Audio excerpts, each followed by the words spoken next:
This hearing is called to order. This hearing is called to order.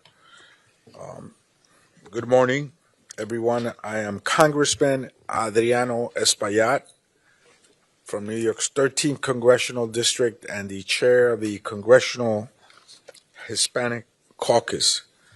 I want to thank Congressman Benny Thompson, who's the ranking member of an important Homeland Security Committee, as well as my colleagues that have joined us here today from across the country, particularly the Texas delegation, and of course, my good friend and colleague in the Congressional Hispanic Caucus, Congresswoman Sylvia Garcia.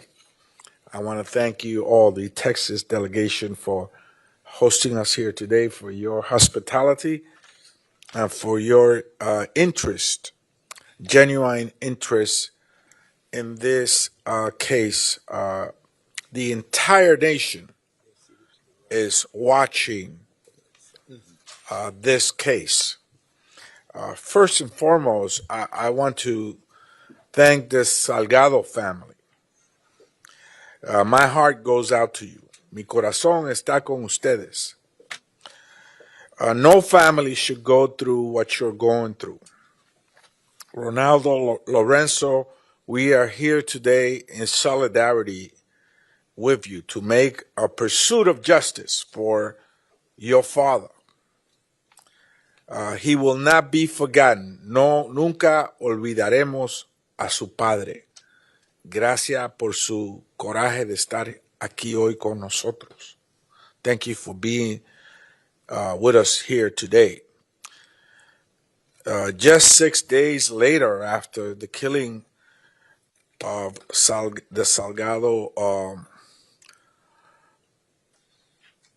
another incident occurred in Maine where an ICE officer shot and killed Johann Sebastian Duran Guerrero, a 25-year-old, a father with a work permit, in front of his 3-year-old daughter. DHS has admitted that neither of these two men were the target of their pursuit, their operations. In fact, they were 6 days apart. Not one of the officers wore a body camera. 2 deaths. 8 people have been killed at the hands of federal immigration officers, including 2 U.S. citizens in the state of Minnesota, where we were as well some months back to listen to that community. These 2 tragedies could have been prevented. We feel very strongly that they could have been prevented. They are the result of the mass deportation efforts led by this administration that have allocated $113 billion to ICE, setting arrest quotas at 2,000 per day. 12,000 ICE recruits have been hired. There's been a surge in hiring and a reduction in training. The body camera program has not been implemented, although they got $20 million for it. The use of deadly force has not been addressed. The importance of improved training has not been addressed. The critical importance of mental fitness of these agents has also not been addressed.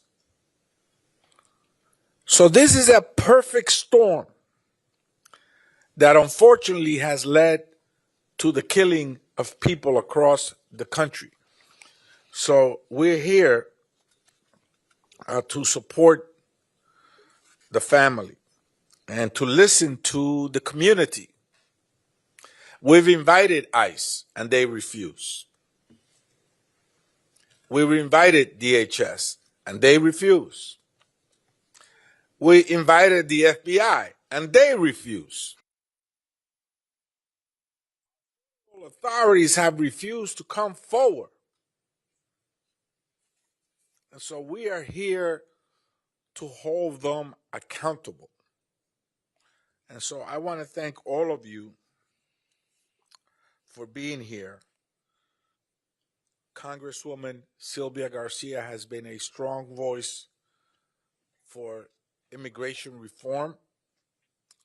She has placed on the floor a discharge petition for the Dream and Promise Act. I will soon be considering also a dissimilar action for body cameras. And of course, there is an ongoing discussion, a broader discussion about immigration reform in general that we must address. And so the Hispanic Caucus, the Congressional Hispanic Caucus, has been active in cases like this. We have been in the courtroom where we were successful in gaining access to the detention centers at Dilley, at Delaney, at Delanto, at several detention centers across the country. We were also in the courtroom preventing the IRS from sharing confidential taxpayer ITIN information with ICE, and we stopped the airlines from selling passenger information to law enforcement agencies. Not sharing, selling. And so we have been active in the courtroom. We have been active legislatively, and of course, we're here on the field addressing a crisis like this one. Thank you again, Ronaldo and Lorenzo, for sitting at this table while you're still grieving. Yo sé que ustedes todavía están muy afectados por esta tragedia y por eso estamos aquí con ustedes. Thank you, District Attorney Tier, for your leadership. Council Member Martinez, of course, Mr. Proaño, Father, also Father DeGeorge, and Ms. Cabrera. Thank you all for being here with us today as we begin this field hearing. And I yield back to our distinguished ranking member of Homeland Security, Congressmember Benny Thompson. Thank you, Chairman Espaillat and the Congressional Hispanic Caucus for helping me organize this important oversight forum today. Thank you also to Sylvia Garcia for hosting us here in Houston. Your leadership helps ensure that communities are heard by Congress and that the Trump administration and the Department of Homeland Security are held accountable. We are here today to address the tragic killing of Lorenzo Araujo, who was shot by ICE agents on July 7th, 2026. Over the years, the Committee on Homeland Security has conducted oversight on countless issues, but none have been more urgent than Americans and immigrants alike being locked up, assaulted, shot, and even killed by the Department of Homeland Security, including ICE and CBP. It pains me that the friends and family members of Lorenzo are not the only ones who have suffered this tragedy at the hands of DHS. Preceding Lorenzo's death, Ruben Ray Martinez, Miramar Martinez, Renee Good, and Alex Preddy were also shot in cold blood. Countless others have been beaten, harassed, and detained without cause. What we have seen time and time again following these deaths is a pattern of obfuscation and misinformation by DHS. The facts before us today in Lorenzo's killing follows this deeply disturbing pattern. Despite the lack of body-worn cameras footage, ICE rushed to claim self-defense but that narrative has been contradicted by others in the van. We also know that these same witnesses have been detained by ICE and pressured to self-deport. That's the obstruction, and it's the incompatible with a creditable investigation. ICE also initially claimed that Lorenzo was a target of an immigration operation, but hours later conceded that he was not the person ICE intended to arrest. Harris County District Attorney Sean Trier, who is here with us today, says federal authorities have refused to cooperate with his office. ICE has cut off access to surveillance footage, vehicle logs, operation data, and even refused to turn over basic information on the incident. ICE cannot stonewall local law enforcement. We will not tolerate such secrecy when a community demands truth. Sadly, less than a week after Lorenzo's death, ICE fatally shot another man, and a father to a 3-year-old child from Maine. The victim of this shooting was also not the intended target. Again, there was no body-worn camera footage. And again, DHS claimed that the shooting victim had endangered public safety. In other words, ICE followed its usual playbook in the wake of a shooting by one of its officers. The lack of body-worn cameras footage is unacceptable and has been a hallmark of these operations.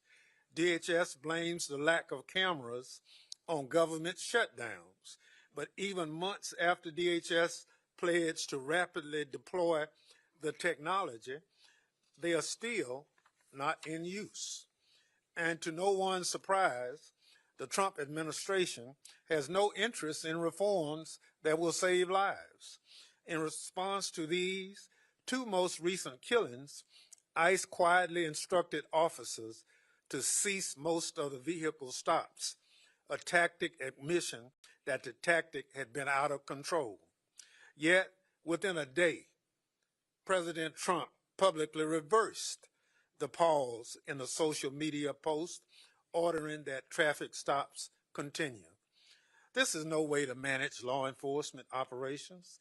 It will only lead to more tragedies. Today's forum is about putting facts on the record, cutting through the misinformation, and demanding accountability.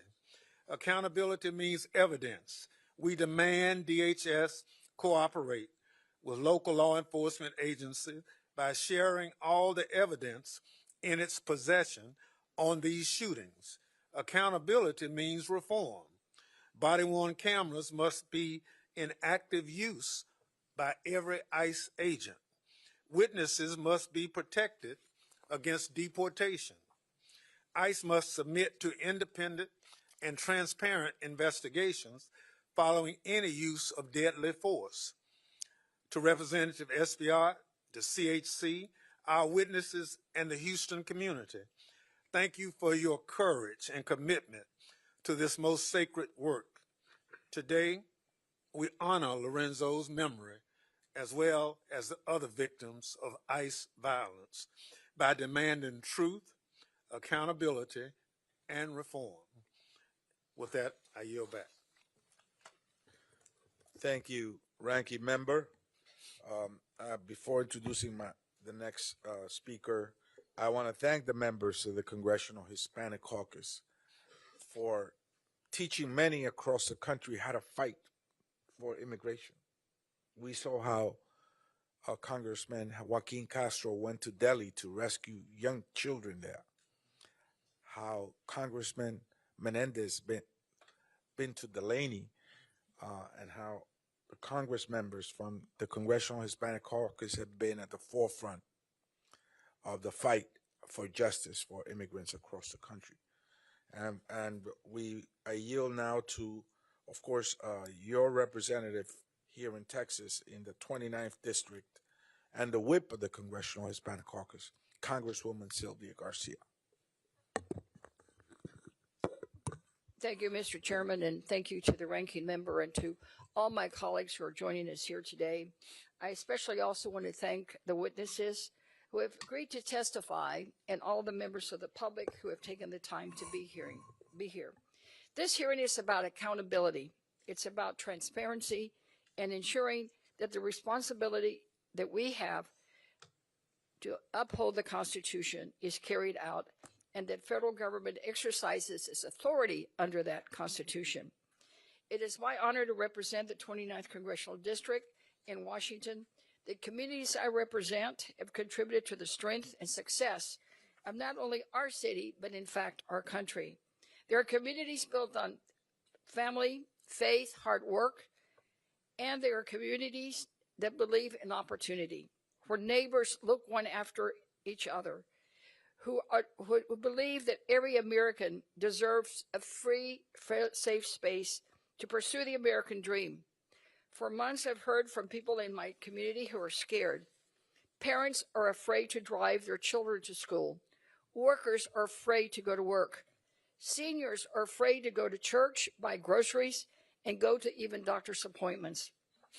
On July 7th, our community's worst fears became a tragic reality when a federal enforcement operation ended with the death of Lorenzo Salgado Araujo. Since that day, families across Houston have been asking the same questions. How did this happen? Could it have been prevented? And who will be held accountable? Houston is one of the most diverse cities in America.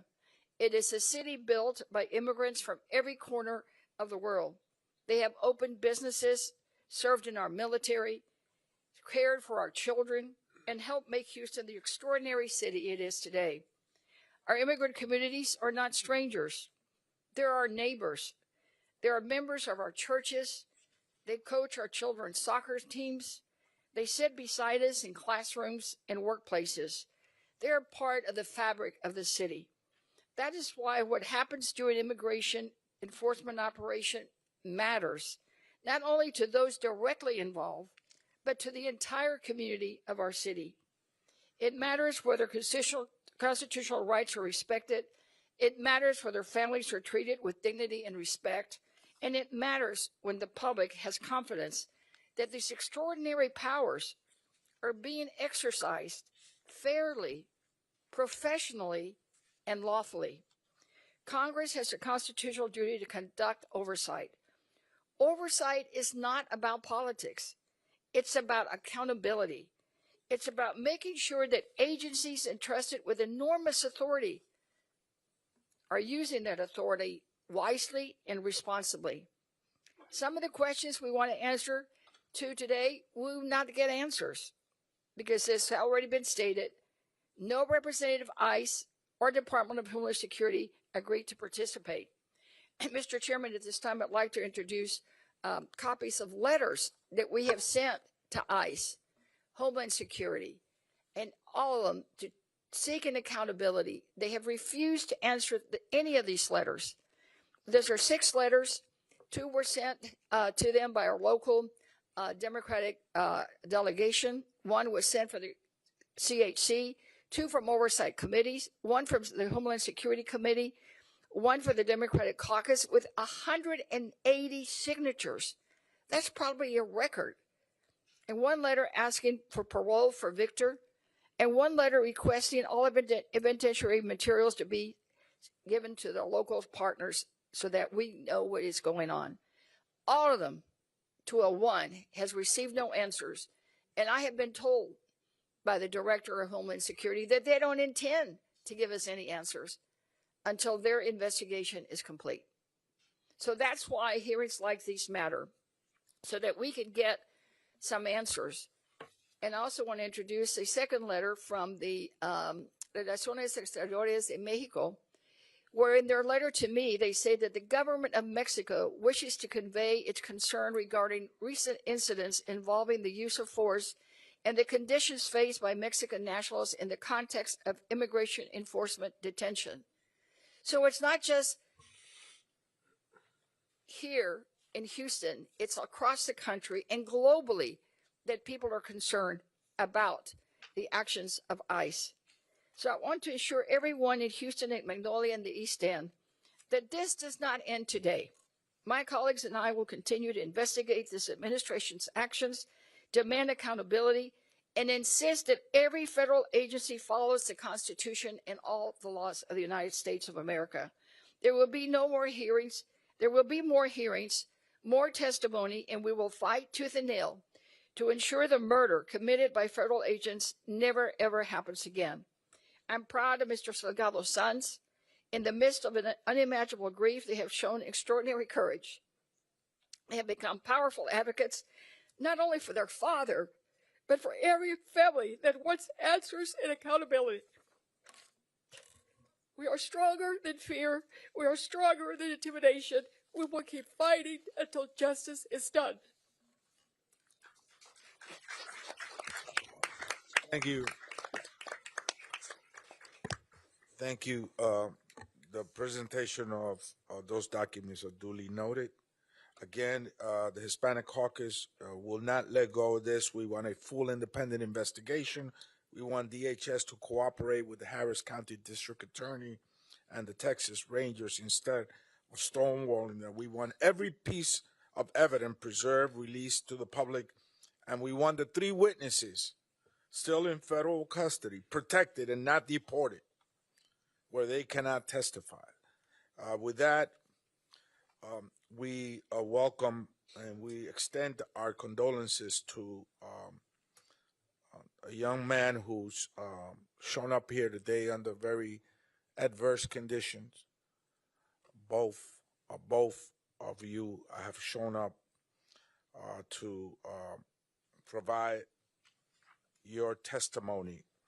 So please, we welcome, of course, Ronaldo Salgado Araujo.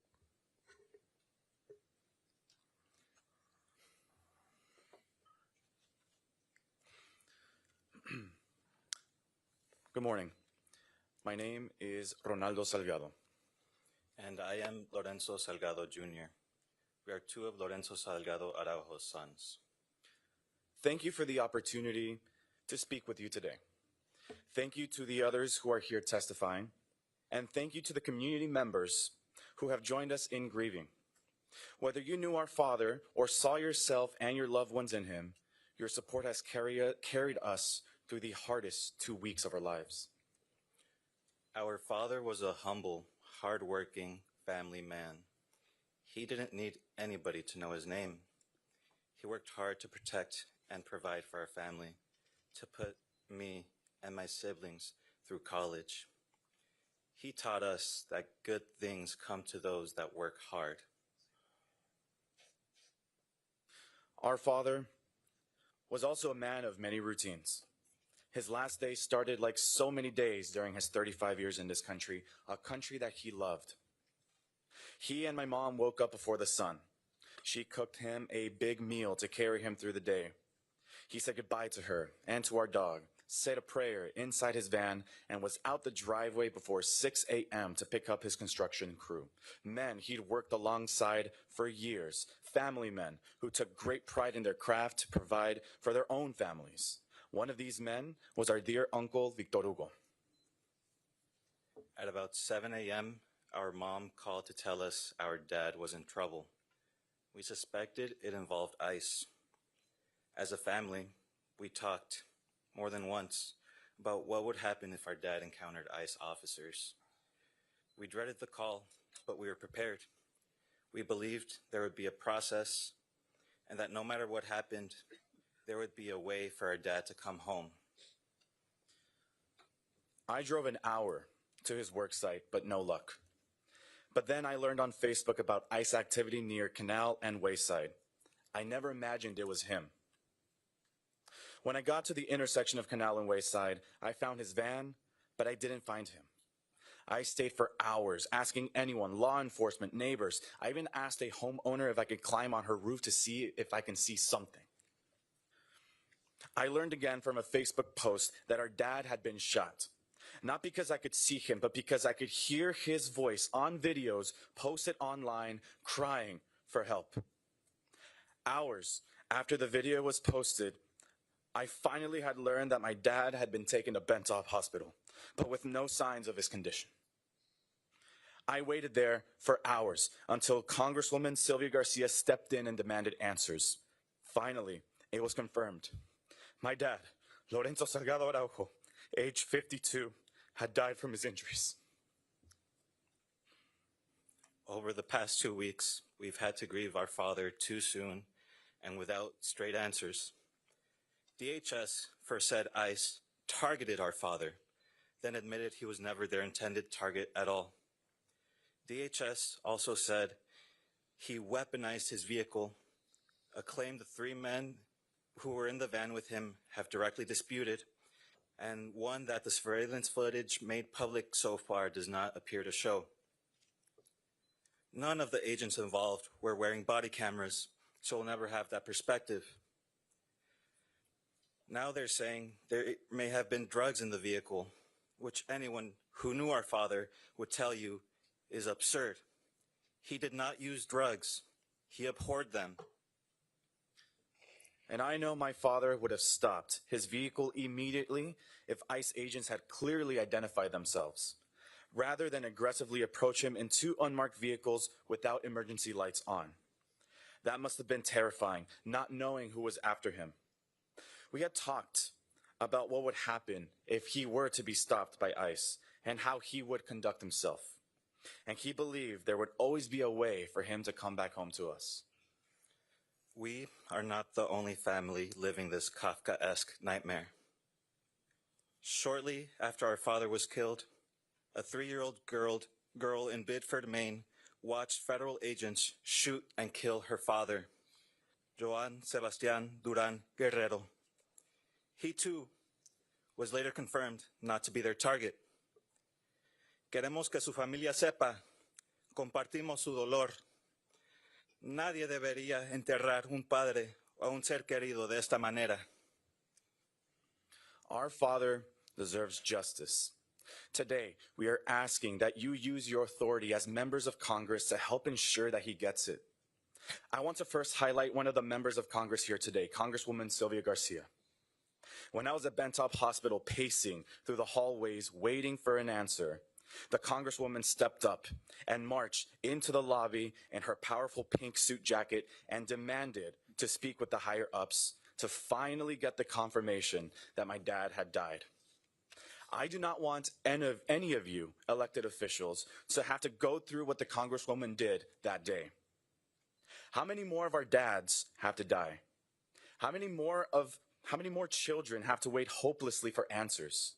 How many more wives will have to suffer the loss of their life partner? I urge all of you, esteemed members of Congress, and your colleagues to take action. And this is not a partisan issue. This is an issue of right and wrong. And we believe that there are many wrongs in what happened on July 7th, the day our dad died. All elected members of government have a duty to ensure the safety and well-being of their constituents. Every single member of Congress have immigrants living in your states, in your districts, in your neighborhoods. What is being done to make sure that they can live without fear? To make sure that they won't be next? It is our hope that we're not asking for too much. All we're asking is the following. First, there must be a thorough, truly independent investigation, not one where the agency under investigation also controls the evidence and is able to unilaterally clear its own personnel of any wrongdoing. Congress should insist that federal, state, and local investigations all move forward with full federal cooperation and should demand answers on a public timeline. Second, every piece of evidence must be preserved and shared, including recorded radio traffic, agency communications, and any video or audio footage that exists, even though no agent wore a body camera that morning. We have sent our own letters demanding the preservation of evidence, and we ask that you do the same. Third, the 3 members of our dad's work crew who were in that van, Daniel Tirado Pantoja, Jose Trinidad Rojas Pliego, and our uncle Victor Hugo Salgado, are essential witnesses to what happened to our father. They must be able to tell their stories in full without fear of being deported. They should be released from detention immediately so they can be with their families, speak with investigators, and grieve with us. Removal of these individuals and a failure to assure them of their safety would amount to nothing less than a cover-up. Finally, while we are grateful that you convened this hearing today, please don't let it be the only thing that you do for our father. Use all the tools that you have to request records, demand follow-up, hold other hearings, and enact laws, not only to help us learn the truth about what happened to our father, but to make sure this never happens again. On behalf of our family, thank you for hearing us today and for the chance to make sure our father's name is remembered for who he was. Not as a headline, but as a husband, a father, a brother, a job creator, a man who believed good things come to those who work hard and who work tirelessly to give his sons more than he had. I have a message for all of y'all out in the streets, protesting and peacefully marching. Thank you. We have some requests for y'all.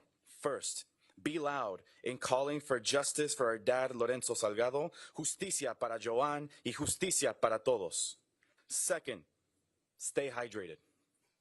Third, and most importantly, make sure that you do everything in your power to get home to your families at the end of the day. We thank you for meeting this moment with the integrity, the respect, the attention it deserves. And lastly, if you'll lend me 2 more minutes of your time, I want you to seriously try to put yourselves in my and Ronnie's shoes. I know it sounds impossible, but really, I ask everyone listening or watching to close your eyes and really try. I want you in your mind to think of a loved one, your brother, your father, your cousin, a beloved coworker. Picture their face and silently say their first and last name. Picture that loved one's face, pinned to the ground, in pain, and yelling out in desperate need of help. Picture the anger and helplessness of watching that person bleed out through a video on your phone. What would you do after? How would you cope with the feeling of losing your protector, your role model, your mother's loving partner, your grandmother's little boy? Would you also make the decision to speak in front of cameras, in front of the national media, to decry the unjust way your father was taken from you, like Ronnie and I have? Think. I really want you to seriously consider what you would do. You wouldn't cower and let bygones be bygones. You would surely move mountains, go hungry, without sleep, marching incessantly towards the slow beating drum of justice. That feeling you feel right now is only a fraction of what my family and I have felt these past 17 days. These past 17 days, my family has spent every waking moment, over 400 hours, asking questions about our father's untimely and unnecessarily violent killing. Going forward, we will spend thousands of hours more in order to fulfill the promise we made to our grandmother at our father's wake, that justice will be done. Would you do the same?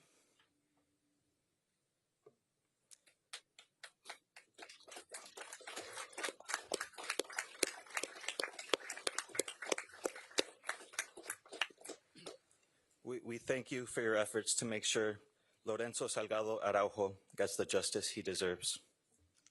Thank you. We thank you both for your testimony, and I can assure you that I can speak for the Committee of Homeland Security, our ranking member and the chair of the Hispanic Caucus, and all of us here, and the 180 who signed that letter.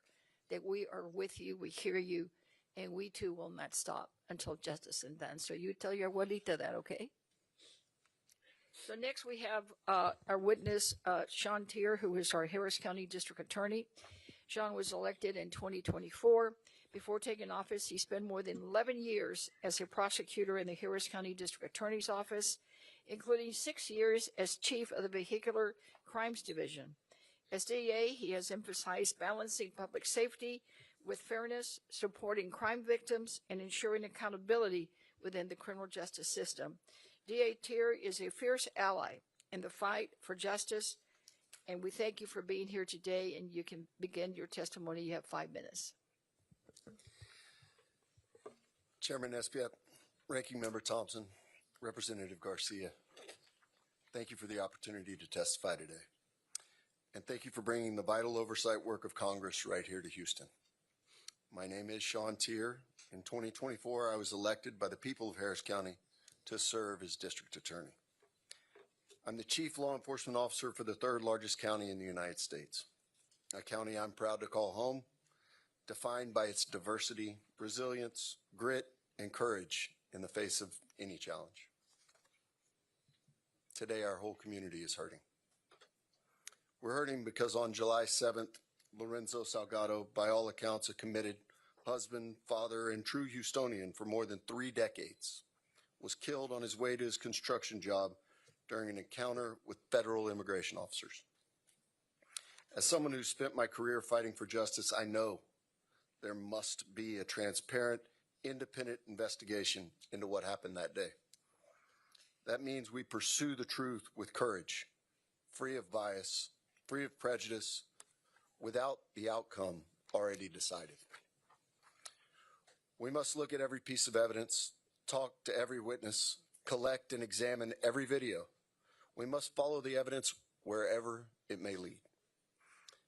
While I'm here today to answer questions, I will not be releasing details about the investigation to protect the integrity of our case.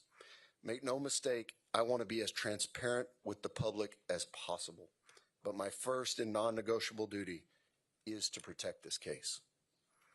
On July 8th, I ordered the prosecutors and investigators in our Civil Rights Division to open an investigation into what happened to Lorenzo.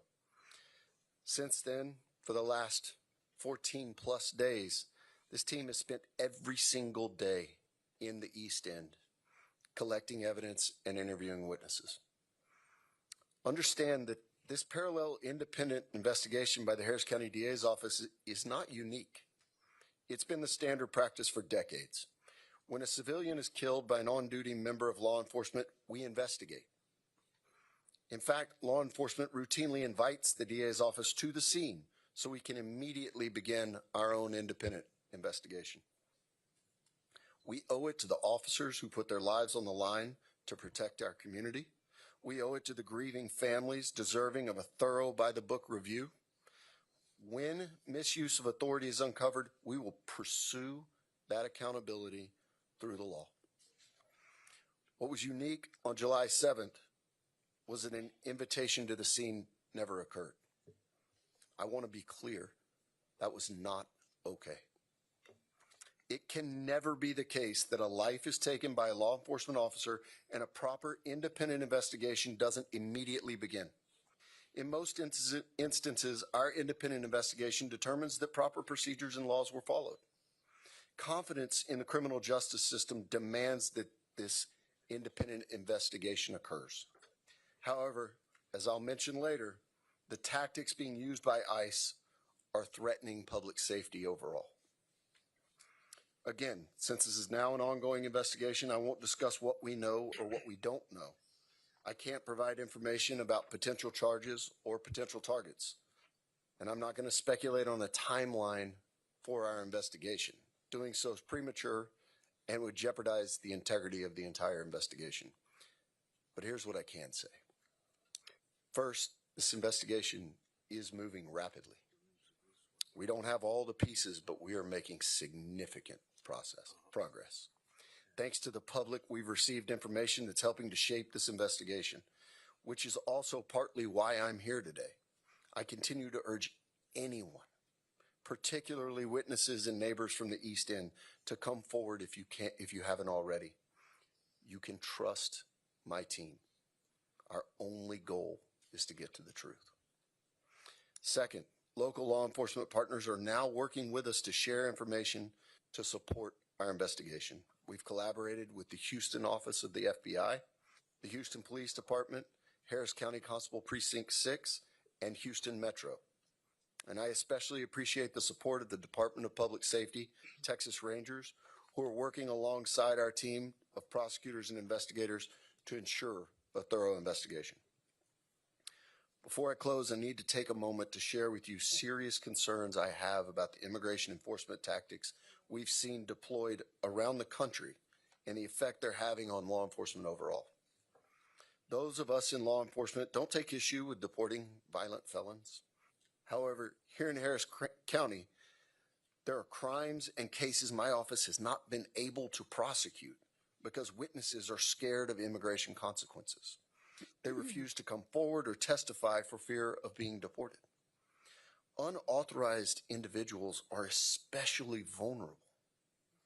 We know fewer domestic violence cases are being reported because victims are too afraid to cooperate with local law enforcement. Last year, a material witness in a pending murder case was literally on a plane to El Salvador when we were able to intervene. And this witness had a pending U visa at the time. And before you ask, I can't elaborate on that one either because it is still a pending case. Our job is to ensure crucial witnesses must remain here so that we can pursue justice. And in this investigation, witnesses must feel safe to come forward with information about the events of July 7th. They can't fear immigration consequences. What's happening isn't helping public safety. It's certainly not justice, and it's un-American. Again, I want to thank you for the opportunity to testify today and your work to help us restore the trust between law enforcement and the communities we serve. And I know at the end I'll be happy to answer any questions I can. Thank you all.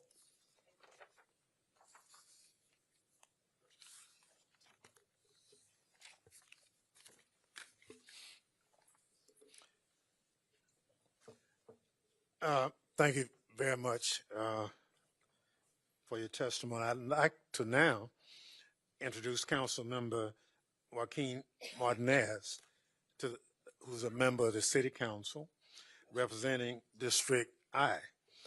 District I is where this situation occurred with ICE officers. Councilmember Martinez has been at the forefront of advocating for transparency, accountability, and independent investigations into this untimely death. A lifelong East End resident and dedicated public servant, he spent over a decade strengthening the community around him. Mr. Martinez. Honorable Chairman Espaillat, Ranking Member Thompson, Congresswoman Garcia, and members of Congress and distinguished guests, thank you for inviting me today to testify. My name is Joaquin Martinez, and I proudly serve on Houston City Council representing District I, where more than 75% of my constituents are Hispanic. But long before I was elected to public office, I was simply a kid growing up in Houston's East End. I am a son of immigrants and one of 12 children. My father worked tirelessly to provide for our family, teaching us that there is dignity in hard work, personal responsibility, and keeping your word. My mother dedicated her life not only to raising 12 children, but ensuring that neighborhood kids, friends, and anyone who needed help, a helping hand, always felt welcome, supported, and cared for. Service wasn't something my parents talked about. It was simply a way of life. They taught us that success isn't measured only by what you achieve, but by how you serve others and strengthen your community. Those lessons shaped who I am. They are why I chose public service, and they are why this issue is deeply personal to me. Houston is one of the most diverse cities in America. Our immigrant communities are not separate from our success. They are essential to it. They power our economy, raise families, build businesses, and strengthen our neighborhoods every single day. That is why the death of Lorenzo Salgado Araujo has shaken our city so deeply. Lorenzo was not a political talking point. He was a husband, a father, a son, a neighbor, a working man who should have returned home to his family. Instead, his loved ones received the worst news imaginable. No matter where someone stands on immigration policy, every American should agree on this. When the government takes a life, it has an obligation to explain why. That obligation has not been met yet. Since his death, I have walked the neighborhood where this tragedy occurred alongside my team, connecting with residents with mental health resources, speaking directly with families. I heard from citizens, lawful permanent residents, mixed status families, and longtime Houstonians alike. Families where parents, children, siblings, or neighbors may have different immigration circumstances, but share the same homes, workplaces, schools, and communities. Parents questioned whether loved ones would return home from work. Children wondered whether their families were safe. Trust in government has been damaged, and that has consequences on every city in America. When people are afraid to report crimes, seek services, cooperate with public institutions, entire communities become less safe. This tragedy is bigger than one incident. It has exposed the human cost of a broken immigration system and reminded us that the consequences of federal policies are felt first in our cities and our neighborhoods. Across political spectrum, elected officials and community leaders have raised legitimate concerns about the use of unmarked vehicles, masked agents, and enforcement tactics that create fear and confusion in the communities that we serve. These concerns are not limited to one political party. They reflect a broader recognition that government operations must be carried out in a manner that is transparent, professional, and consistent with the values of a nation built on the rule of law. As a local leader, I will continue to use my voice to support the community and the family, provide resources, and advocate for accountability. But solutions required to address these challenges cannot be achieved solely at the city level. The work must happen here in Congress. It must happen in our state capitals, and it is time for elected leaders at every level of government to confront the realities that our immigration system is broken. We cannot fix a broken federal immigration system from City Hall. That responsibility belongs to Congress. This is not a Republican problem or a Democrat problem. It's an American problem that Congress, under administrations majorities from both parties, has failed to solve for decades. Congress must conduct meaningful oversight of this incident, demand transparency and accountability, examine enforcement practices, and finally deliver comprehensive immigration reform that protects public safety, respects the rule of law, safeguards our constitutional rights, and reflects the dignity of every person. No family should lose a loved one because of preventable failures. No community should be left without answers, and no city should be continue carrying the consequences of Washington's inability to act. The Salgado family deserves justice, the people of Houston deserve accountability, and the American people deserve an immigration system that is effective, transparent, humane, and worthy of the public's trust. I want to thank you all for the opportunity to testify today. Thank you very much. Thank you very much for your testimony. I now recognize Mr. Juan Perono. Excuse me if I don't quite get it right. He's the Chief Executive Officer of the League of United Latin American Citizens, commonly called LUAC, the nation's oldest and largest civil rights organization. As CEO of LULAC, he leads the organization's national advocacy efforts on civil rights, education, economic opportunity, and immigration.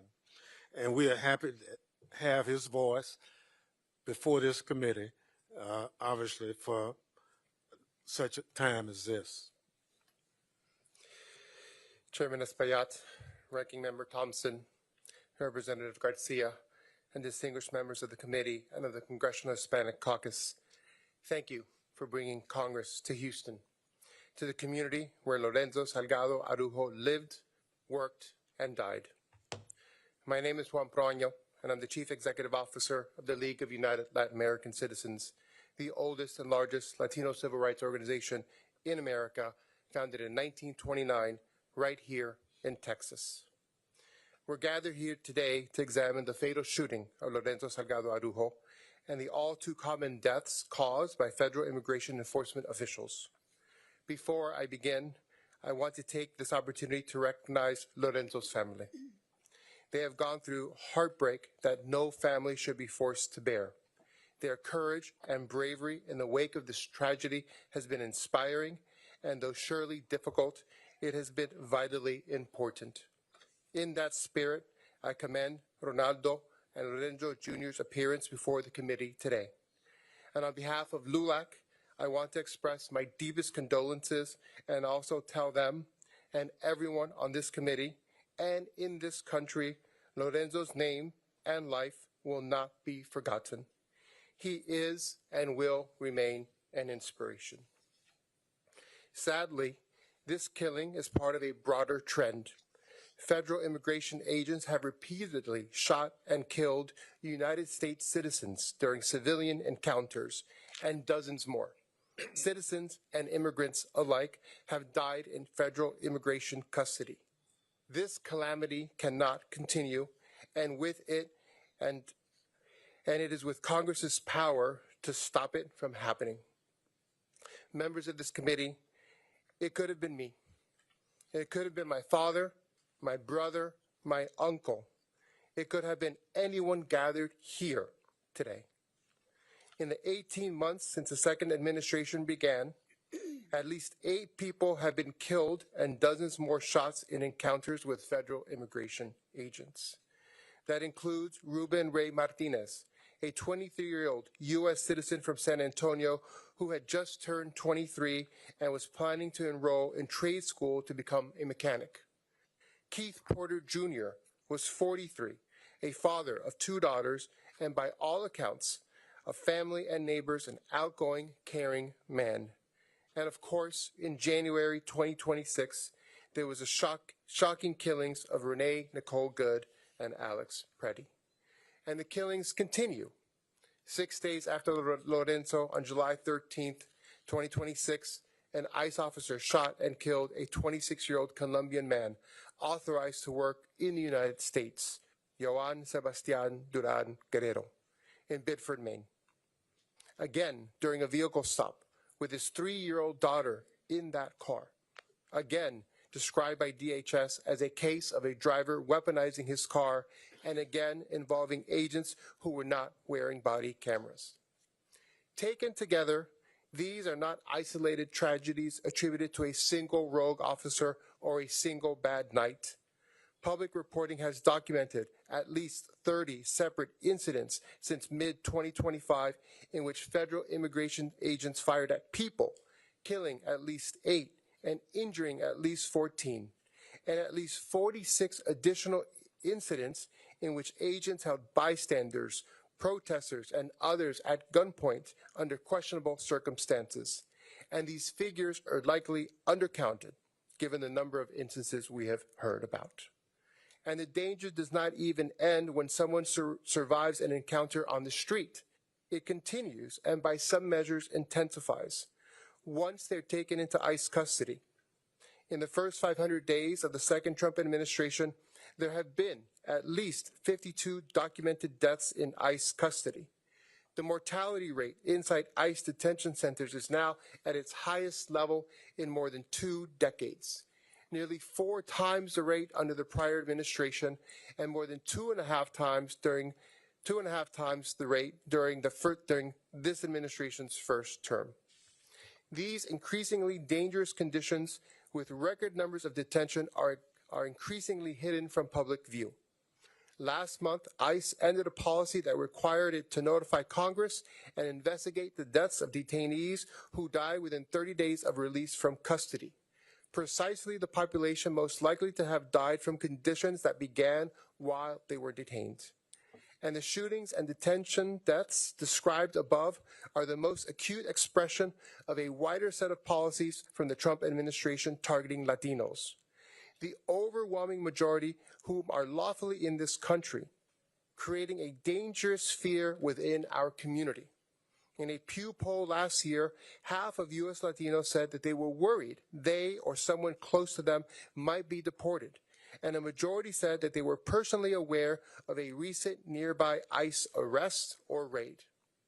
So what can be done to end these cruel and inhumane policies and actions? LULAC offers 3 areas for this committee to take action: accountability, reform, and creating legal pathways to citizenship. First, Congress and DHS should support an independent investigation into Lorenzo Salgado Araujo's death, as the Houston mayor and police chief and Lorenzo's own family have called for, with independent law enforcement officials given access to every video, radio transmission, and piece of physical evidence, and the officers involved identified to investigators. ICE should also reinstate the policy it rescinded last month, requiring the agency to report to Congress about the investigation of deaths of detainees that occur within 30 days of their release. That must also be made available. And we need more accountability, not less, in the longer term. Congress should establish an independent use of force review board from the Department of Homeland Security, empowered to refer cases for prosecution so that no federal officer stands above the law that he enforces. Second, the time has come. Congress must reform ICE, the way that nation has reformed every institution that has lost the public's trust.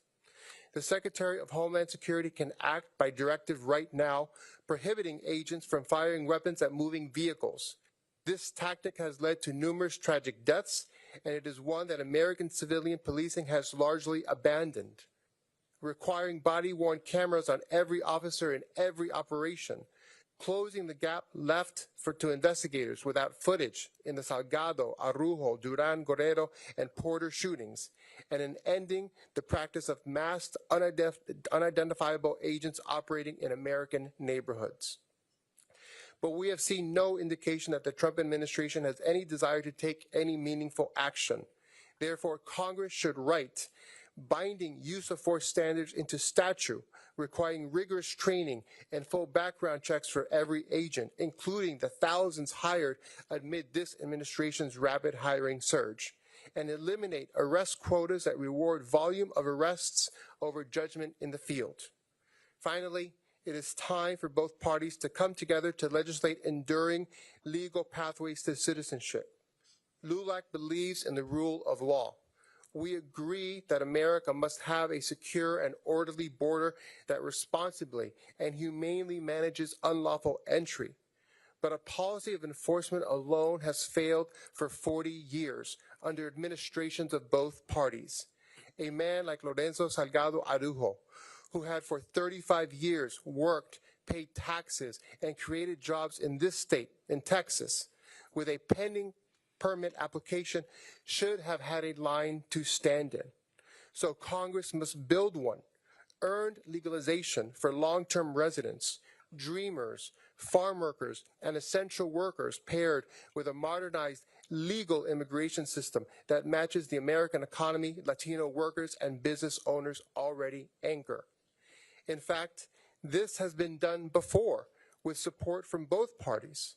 We call on this Congress to build a bipartisan framework, border security, ICE reform, and earned legal pathways in one durable package so that this issue is finally solved rather than perpetually exploited. Together, we must take on this vital and necessary in work in honor of Lorenzo, Ruben, Keith, Renee, Alex, Johan, and the countless others who should be alive today. Each of these individuals built something, a business, a career, caring for veterans, a family, a future that contributed to their communities and to our country. We must act now so that no one else's life is put in danger because of the way they look, and no other family has to mourn the needless death of a loved one. It is within our power to do so. Thank you.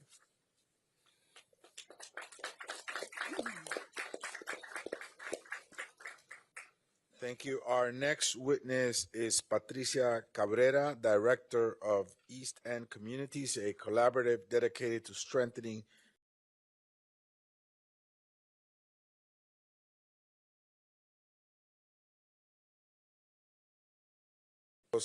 advance housing stability, public safety, health equity, and civic engagement. Ms. Cabrera joins us today to share the community's perspective on the impact of this tragedy and the importance of trust, accountability, and public safety. Ms. Cabrera.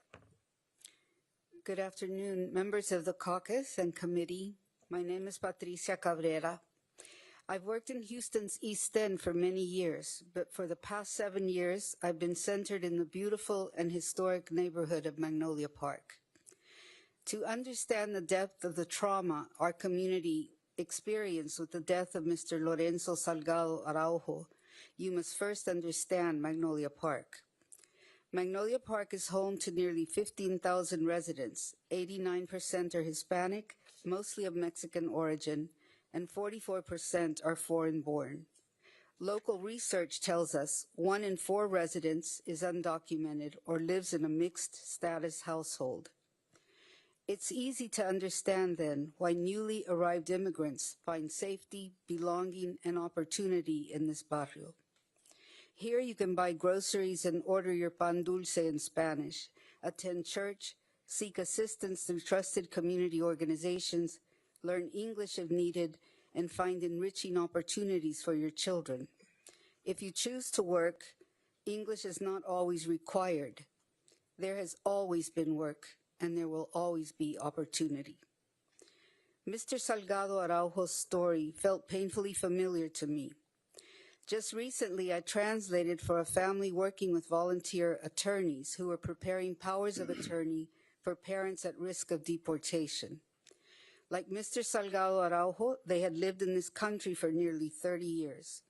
Their 6 children are U.S. citizens. They own a home, operate a small business, employ others, and have built their lives here.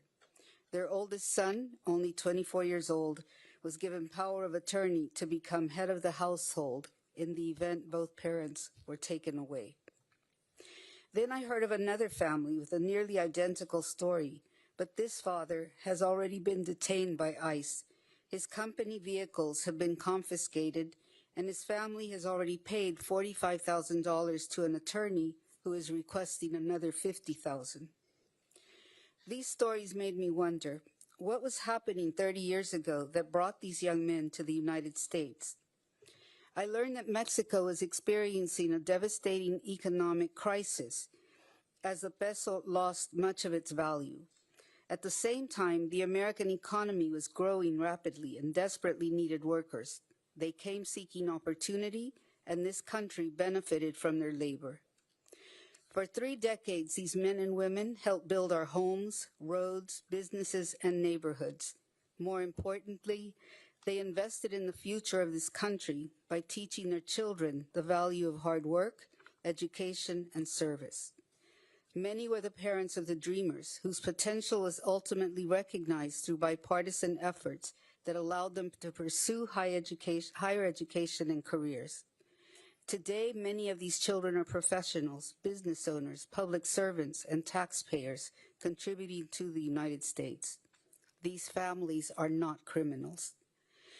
They represent the very qualities any nation should value: resilience, sacrifice, commitment to family, and belief in a better future. They chose to build that future here. So I find myself asking, who would come to Magnolia Park to hunt for dangerous criminals? Even our local police department, who share monthly crime statistics with us, consistently tell us that crime in Magnolia Park continues to decline. And officers often point out that some more affluent neighborhoods experience higher crime rates than ours. In the past couple of years, I have attended many funerals in Magnolia Park. They always remind me of the extraordinary bonds that exist here. Multiple generations gather with neighbors, elected officials, civic leaders, and friends who return home to honor lives well lived. This is a community that celebrates together and grieves together. But this funeral was different. Its impact reached far beyond one neighborhood. People across Houston and across the country saw this loss as their own. We are not only mourning Lorenzo Salgado Araujo, a beloved father, a valued community member, and someone who is irreplaceable to his family. We are mourning something larger: the erosion of trust, dignity, and our shared humanity. Can people trust that those elected to serve them will value their lives? Must families live in fear of the very government meant to protect them? Our community feels anger, but before anger comes despair and helplessness. When we ask for answers and accountability, we are too often met with conjectural trade-offs. What is the price of a human life? And what is the cost of allowing more lives to remain at risk? Thank you for coming to Houston, to hear us, to see us, and to bear witness. We ask you to use your platform to demand meaningful oversight of DHS enforcement tactics and renewed attention to comprehensive immigration reform. Magnolia Park deserves answers. It deserves accountability. It deserves the right to live without fear. But today, we are all Magnolia Park. Thank you for your testimony. Our next witness is Father Salvatore de George, a Catholic priest with the Missionary Oblates of Mary Immaculate, who has spent decades serving Houston's immigrant and working class communities. Throughout his ministry, including as pastor of St. Patrick Catholic Church, Father Salvatore has provided pastoral care and support to families navigating hardship and uncertainty. We appreciate his willingness to join us today to offer his perspective on the human impact of immigration enforcement and the importance of dignity, compassion, and justice. Thank you, Father. Thank you very much, everyone, for the invitation. And thank you, Congressman, for not bringing up that I'm old. And also, the question I was asked to poll the people about in our area, I'm in a parish that really encompasses the area where Lorenzo was shot and killed. So my task was to poll the people. I polled about 30 people once in a group of 9 and asked them what is different now that they have seen this violence. And this is mostly what I've culled from it. I have a text, but I'm going to stray a little bit, which is dangerous, but whatever. He also did not mention that I'm a second-generation immigrant Sicilian. I am immigrant stock and very proud of it. So some of this touches me personally. First of all, what has changed? Fear. ISIS moves were anecdotal to the people here, and they were also what they gathered from the papers, the media, social media. But now they're no longer at a distance. They're here in the neighborhood, right in the neighborhood, Wayside and Macario Garcia, someone shot and killed without reason. So it's local now. So their fear is intensified. It's like a free-floating fear of everything. Can I go to the store? Can I go to the hospital? Everything. Can I go to church? Can I go pick up the kids? Free-floating fear, which is a terrible situation, because then you're crippled in life when you walk with that. And not only the regular free-floating fear of being deported, fear of being killed, which is a terrible fear to walk with also. Lawlessness. Example, an Mexican-American person, citizen, sends her husband off to work. He's picked up on the job. He has a working permit, a social security number, and is in line to be a resident. Picked up, put in detention. She finds out where he is, Port Isabel. She gets an appointment to go see him. When she arrives, he is not there for the appointment. He's been dumped in Chiapas, Oaxaca, down in that area, far from his native place in Guerrero. lawlessness is frightening. There's no protection. Violence breeds violence. The people who are organizing this, both the president and the head of Stephen Miller, both of them are fostering violence by racial remarks and actions. So when we see that, it wipes off on the people who enforce the law. So their actions are sponsoring violence. And now in our neighborhood, if someone comes with a car and brings you to the curb with no uniforms on and an unmarked car, and they come in with violent motives, we call that a carjacking. You carjack in anybody's neighborhood, and if a person in the car has a weapon, perhaps, that person will violently defend themselves. That sets off a whole domino effect of terrible, terrible consequences. And if you don't believe it in our neighborhoods, look at the Moody Park riot in 1978. That's what you provoke.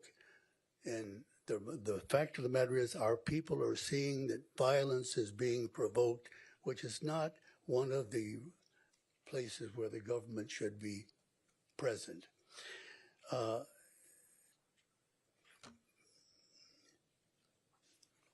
Point in question. The people in the parish, they feel like they're less than very often by what goes on. They've been told, if you do anything wrong, you will be hunted down. Let's talk about hunting an animal. Christy Noam in the airports until she was fired. So when we see that, we look at the aggression, fostering aggression, and it's a terrible situation. The legacy of the good man who was killed, his sons who spoke so valiantly and also spoke at the session with the union members, they must be full of terrible grief and rage at what happens. Well, what happens when we find ourselves in terrible grief and rage? We have to find a place to direct that. Your good Mexican-American children and grandchildren. You said your grandmother told you to do something. Isn't that right? Well, get it done. Your dad has left a legacy of a beautiful family and a legacy of homes built in Houston by him and his crew. That's a beautiful legacy. But there's another legacy that we, the groups I spoke with, said, we want another legacy for them. And that legacy is the same legacy that was affected when Vanessa Guillen, by her family, who stuck with it, who turned the rage and the terrible, deep sense of loss and guilt, they turned that into what? They turned that into a dogged fight for justice.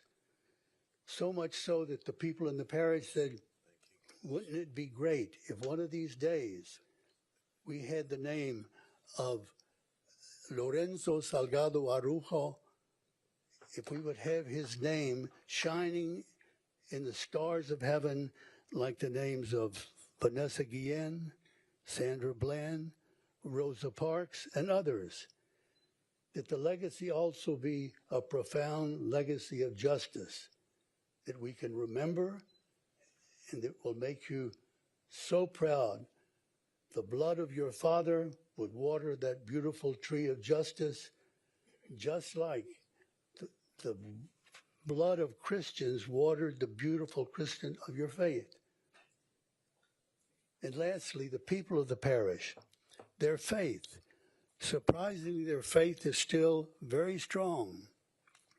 They believe in a loving and protective God that walks with them. They believe in the Blessed Mother whom they have such a profound devotion to. The Blessed Mother who was hunted down, like they have witnessed being hunted down by Herod to protect her child. Now, their faith is very strong, but one of the little nuances on their faith that I've noticed is they've used evidently an anecdotal thing that our Islamic brothers and sisters quote all the time.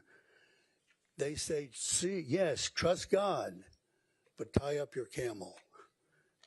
They're very, very, very careful to be careful not to get chosen for death or for deportation, but they still have a dogged devotion, and their faith is still in the gracious, loving God who walks with them and the compassionate mother to whom they are so devoted.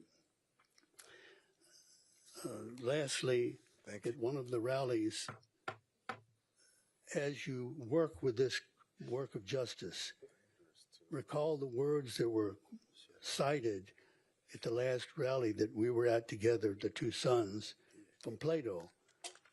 Remember that we have to get involved. The price of apathy towards public affairs, says Plato, is to be ruled by evil men. 400 years before Christ. There you have it. Lastly, I'd really like to thank all of the persons here that are sponsoring this. Sometimes I think that perhaps you're working out a different mindset than I am. I think the world has been insane after 87 years. Insane. The problem is we don't always realize that the patients have taken over. The patients have taken over.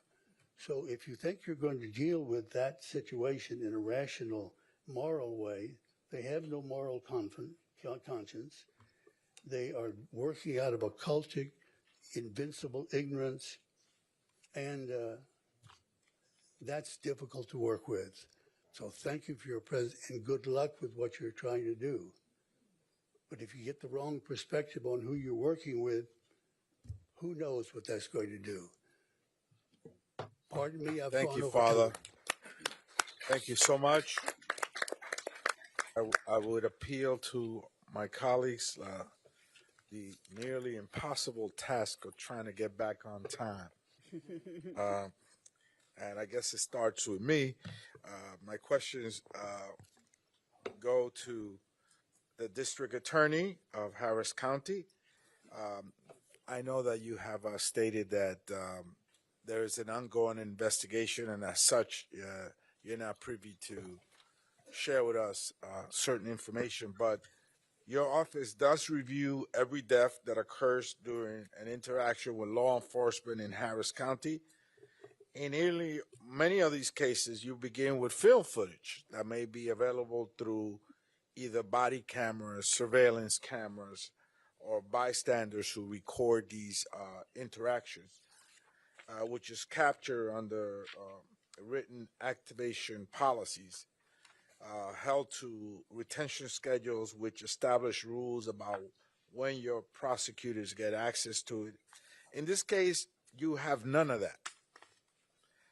The ICE officers were not equipped with the body cameras. The video does not exist.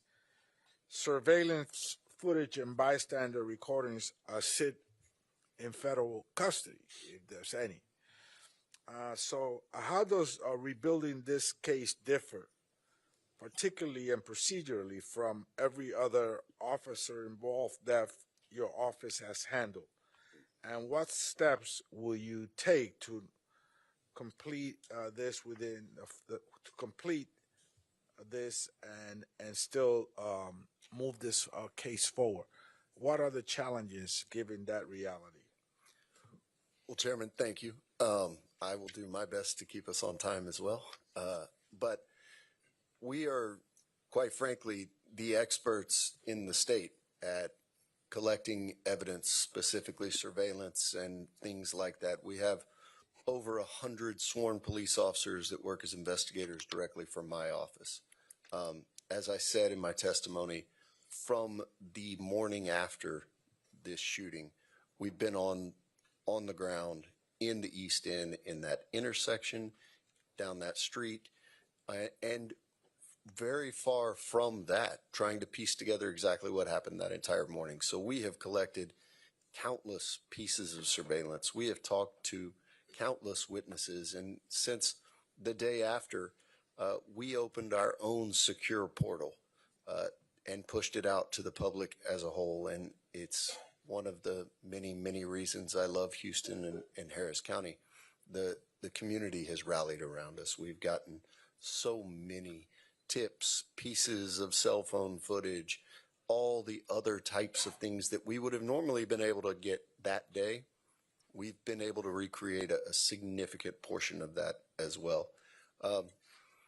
It's not the same. And one thing that I will point to is a 2018 federal shooting fatality here in Harris County that was handled completely different than this one. It was an FBI agent who mistakenly shot a victim during a kidnapping recovery. The DA's office was on the scene.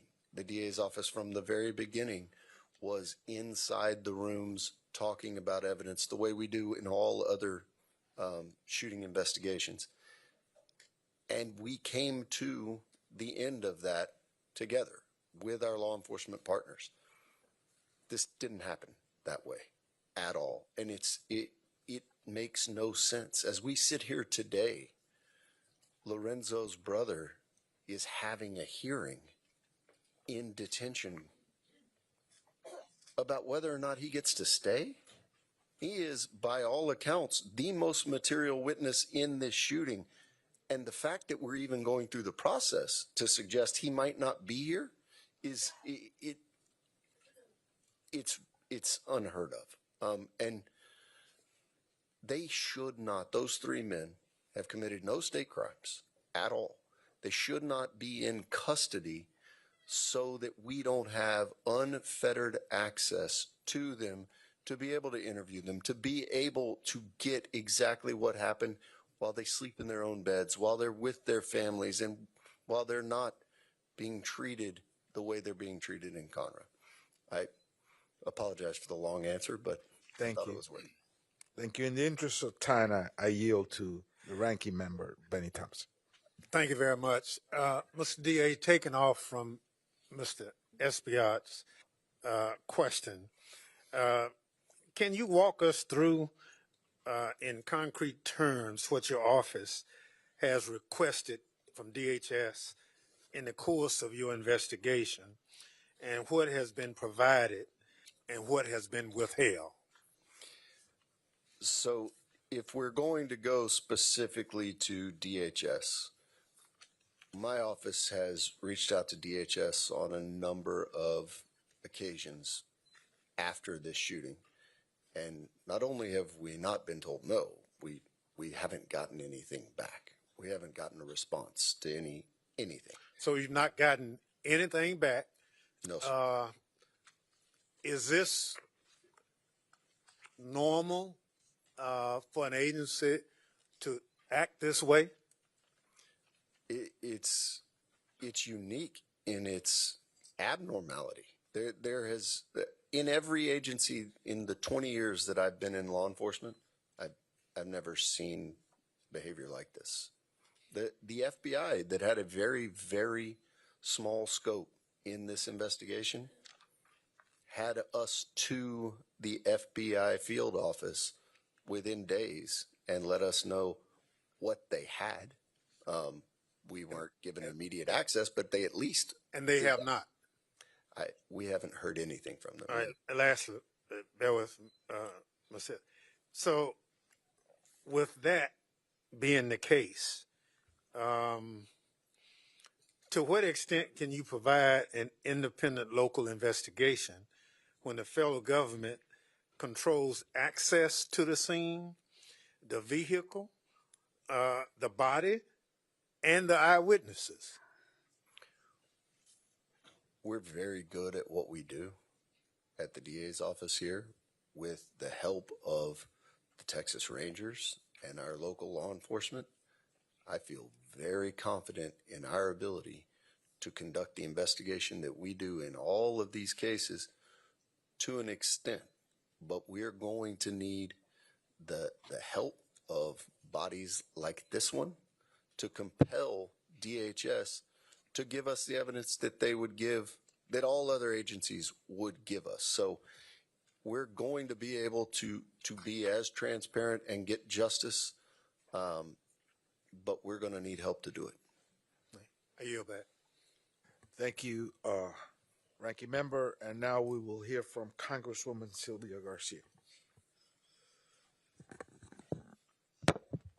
Thank you, Chairman, and thank you, Mr. DA, for being here today. I know you and I have visited about this case some, and I just wanted to ask you just point blank, as you continue to do your own investigation, you've responded to Chairman Thompson that you've gotten nothing. Have we even identified the shooter? Congresswoman, I would love to sit here for as long as you guys have questions and answer specifics, but I can tell you definitively that DHS, OIG, and ICE have not divulged the shooter's identity to us. Okay. Do we know, is the shooter and the others involved in the incident, are they on administrative leave, or they're in suspension, or are they still working somewhere else? I can tell you that DHS, OIG, and ICE have not informed us of even whether or not they're still on the streets. So they haven't told us anything. We have been able to identify some pieces of evidence without the official notifications, but they haven't told us anything about that. So they secured the incident, secured the evidence, they secured the vehicle, and you've been given nothing. Through DHS, OIG, that's correct. We've been given nothing. Okay. So you and I are both lawyers. Is it common practice to make public an affidavit, the basis for a search warrant?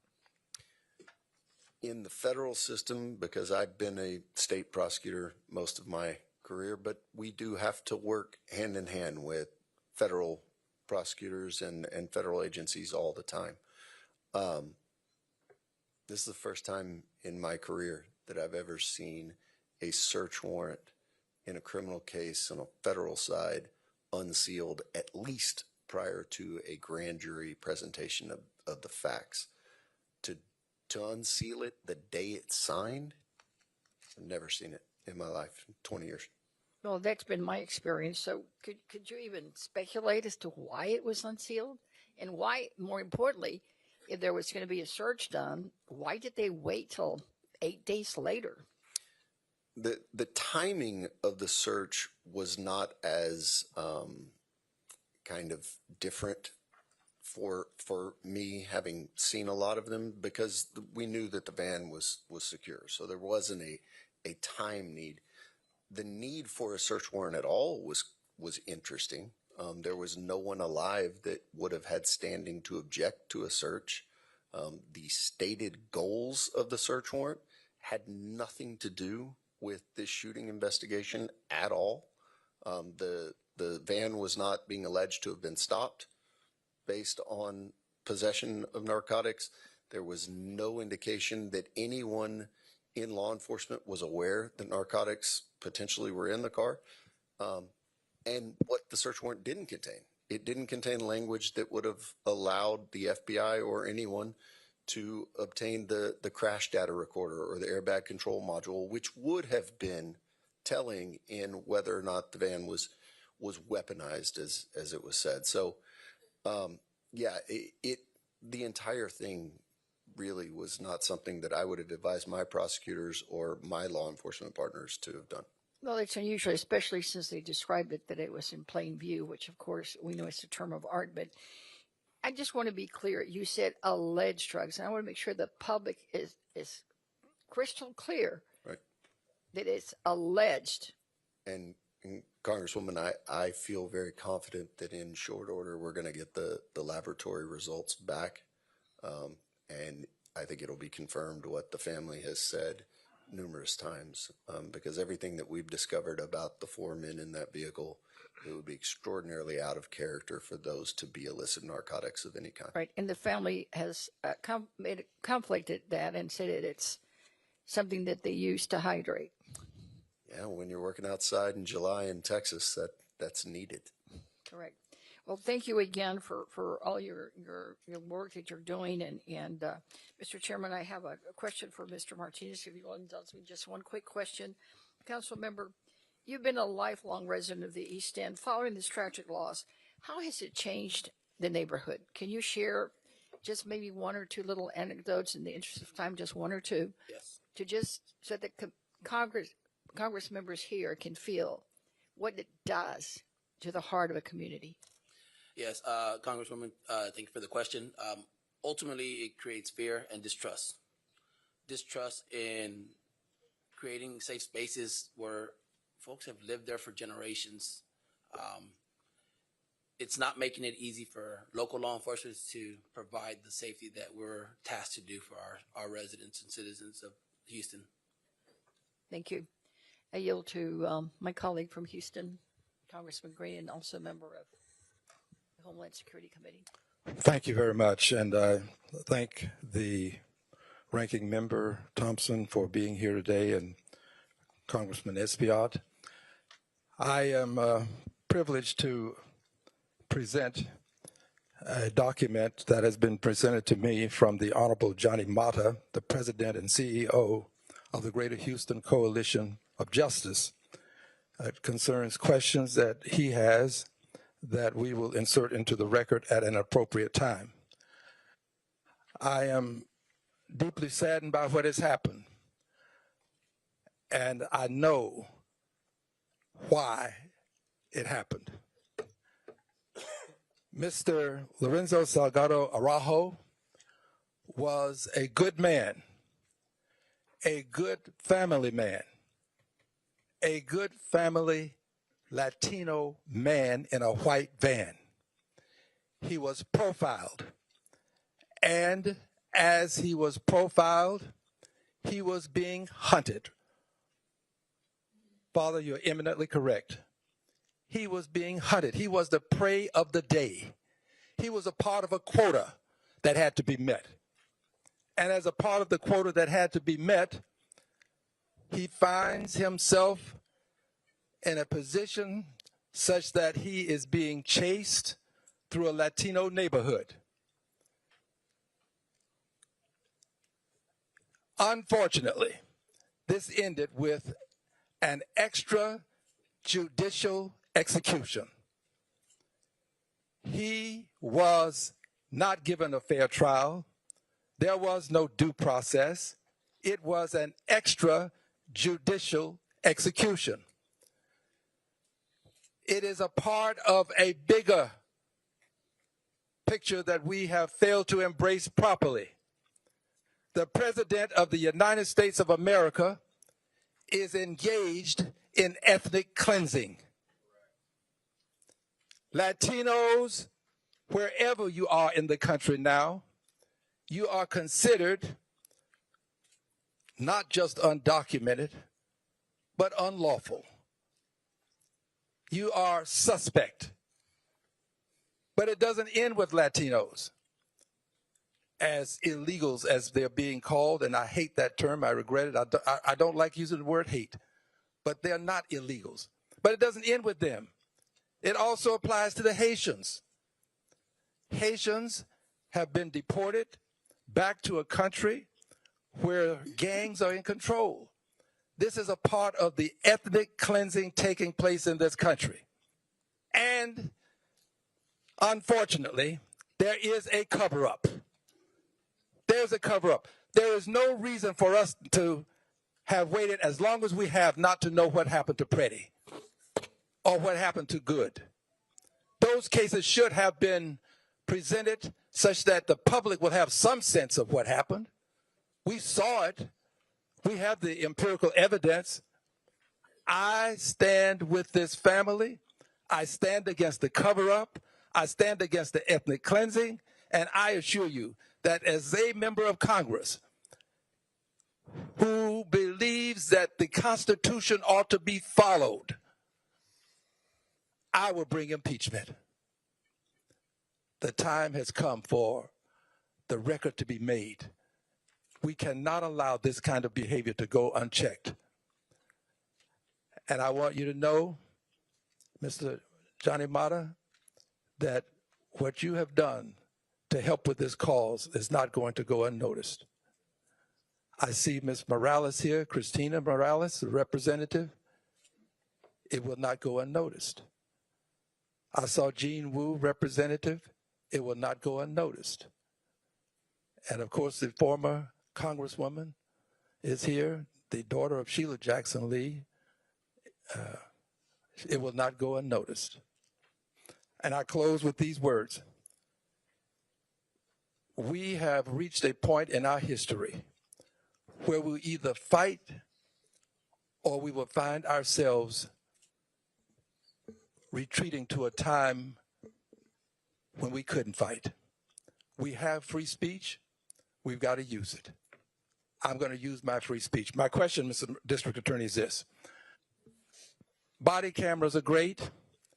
I support it. Brought it up in a hearing just recently with Chairman Thompson. I always call him Chairman. They're great. But I also think we need dash cams. Cameras on the dashboard of those vehicles that are chasing people through our communities. I ask you if you concur. Absolutely. And have you found them to be beneficial in your line of work? There's no question. And if you have unmarked cars, they should be equipped with them. But we should also have a policy that has marked units if they're going to affect a traffic stop. Thank you. I yield back my time. Thank you. Thank you. Now we will hear from Representative Lizzie Fletcher. Well, thank you, Chairman Espaillat, and thanks to you and Ranking Member Thompson and Representative Garcia for convening this important oversight forum. And I want to thank all of my colleagues who've come from across the country to see and hear from our community. And I want to thank our witnesses from our community for so beautifully explaining and showing this community to the rest of the country. Because people across our community and across the country, as Father DeGeorge and Ms. Cabrera explained so beautifully, have been living in fear, and their worst fears were realized again when federal agents killed Lorenzo Salgado Araujo.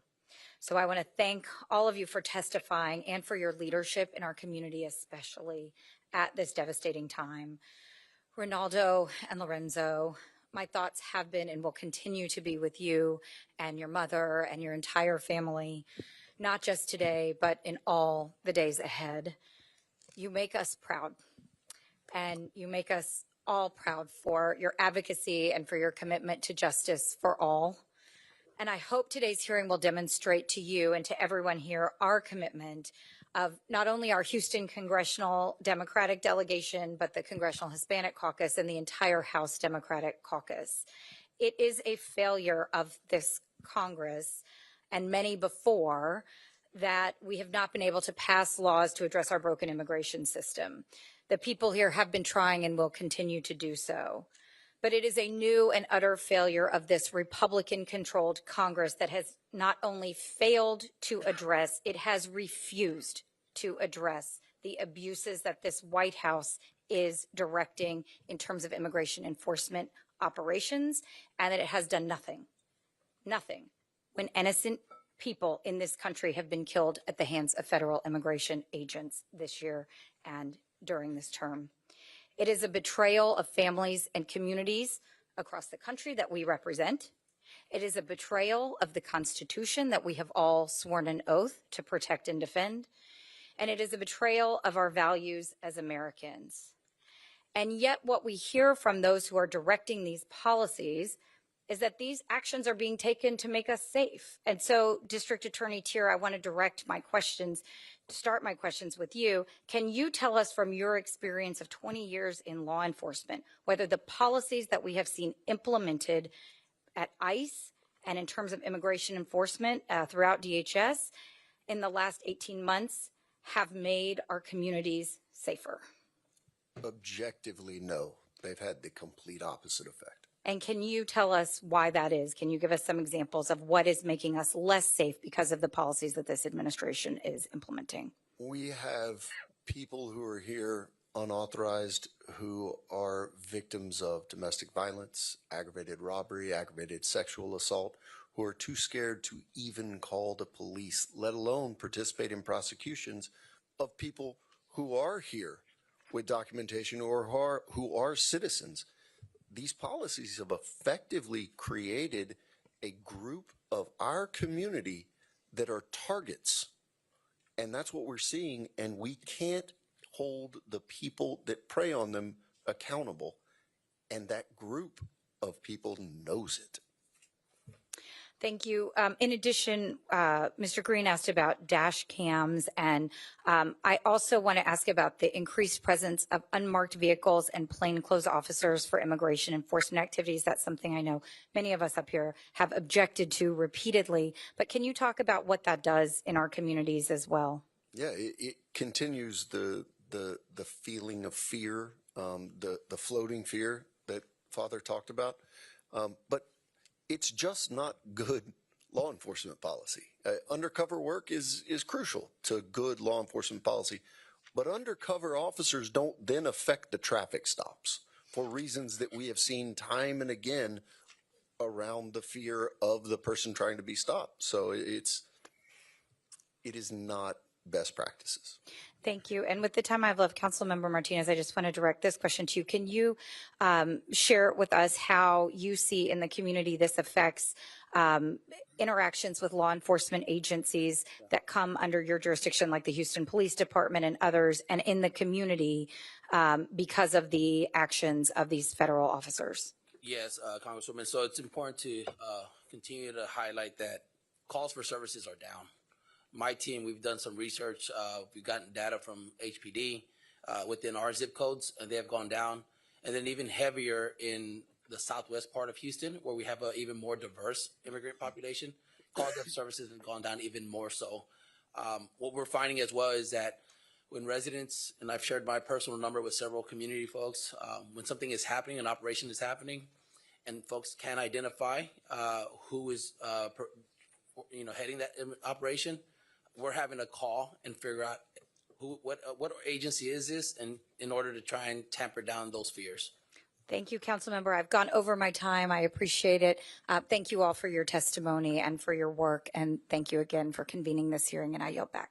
Thank you, Congresswoman. Before we hear from the next Congress member, let's welcome Mayor John Whitmire. Thank you so much for being with us today, Mayor.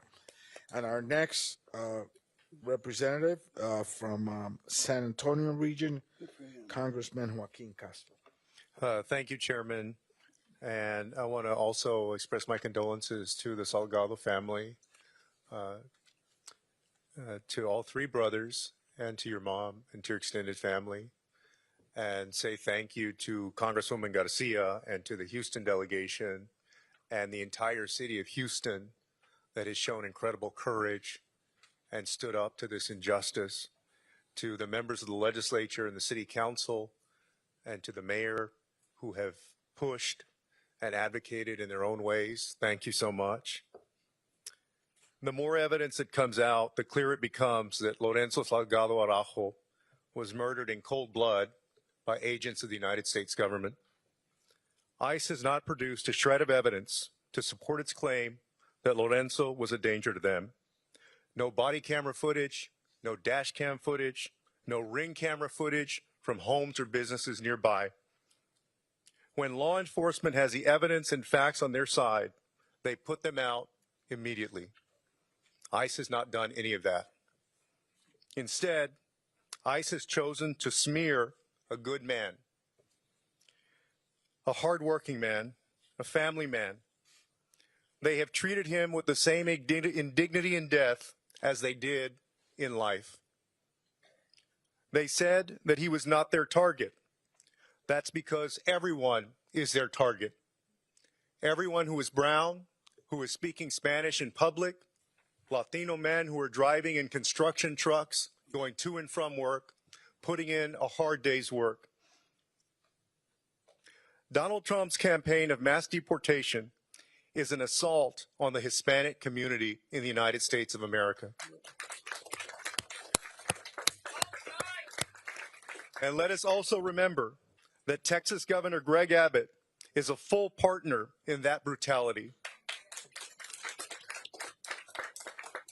We see it on the streets and behind the prison walls of places like Dilley and Pearsall and Carnes in those detention centers.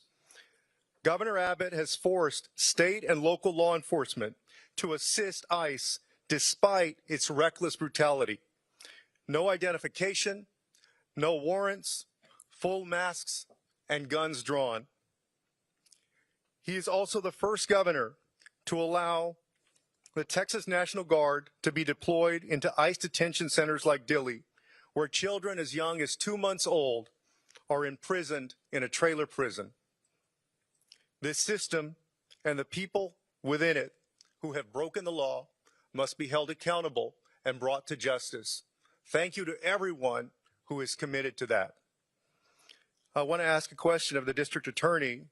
District Attorney Tier, thank you so much for initiating an investigation and pursuing justice. You mentioned that the Texas Rangers are assisting in that investigation.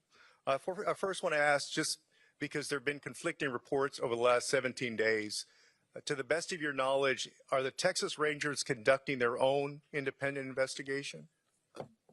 Thank you. The way that the Rangers got involved in this case is different than normal. The Texas Rangers are the partner agency that we typically work with, being the DA's office, in officer-involved shootings all the time. Usually it is us the first day with them working our own parallel investigation collaboratively. This time it took the efforts of Senator Alvarado, Mayor Whitmire, Noe Diaz to really get the Rangers to be able to be involved. And so it was 8 days later that they finally got in. I know the governor didn't say anything about this case for a full week after Lorenzo's death. And can you speak? I know that you don't want to divulge too many details about the investigation in order not to compromise it. Can you speak to what kind of assistance the Rangers are providing? They are doing what they always do, which is a fabulous investigation, albeit 8 days later. But we're in conversations with them hourly, and so we're working together to really kind of piece it back.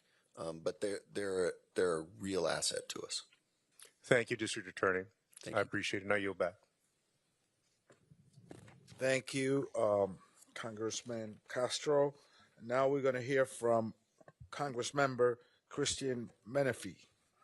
Thank you very much, Chairman, and thank you, Ranking Member, for bringing the committee to Houston. ICE has proven itself to be a radicalized law enforcement agency.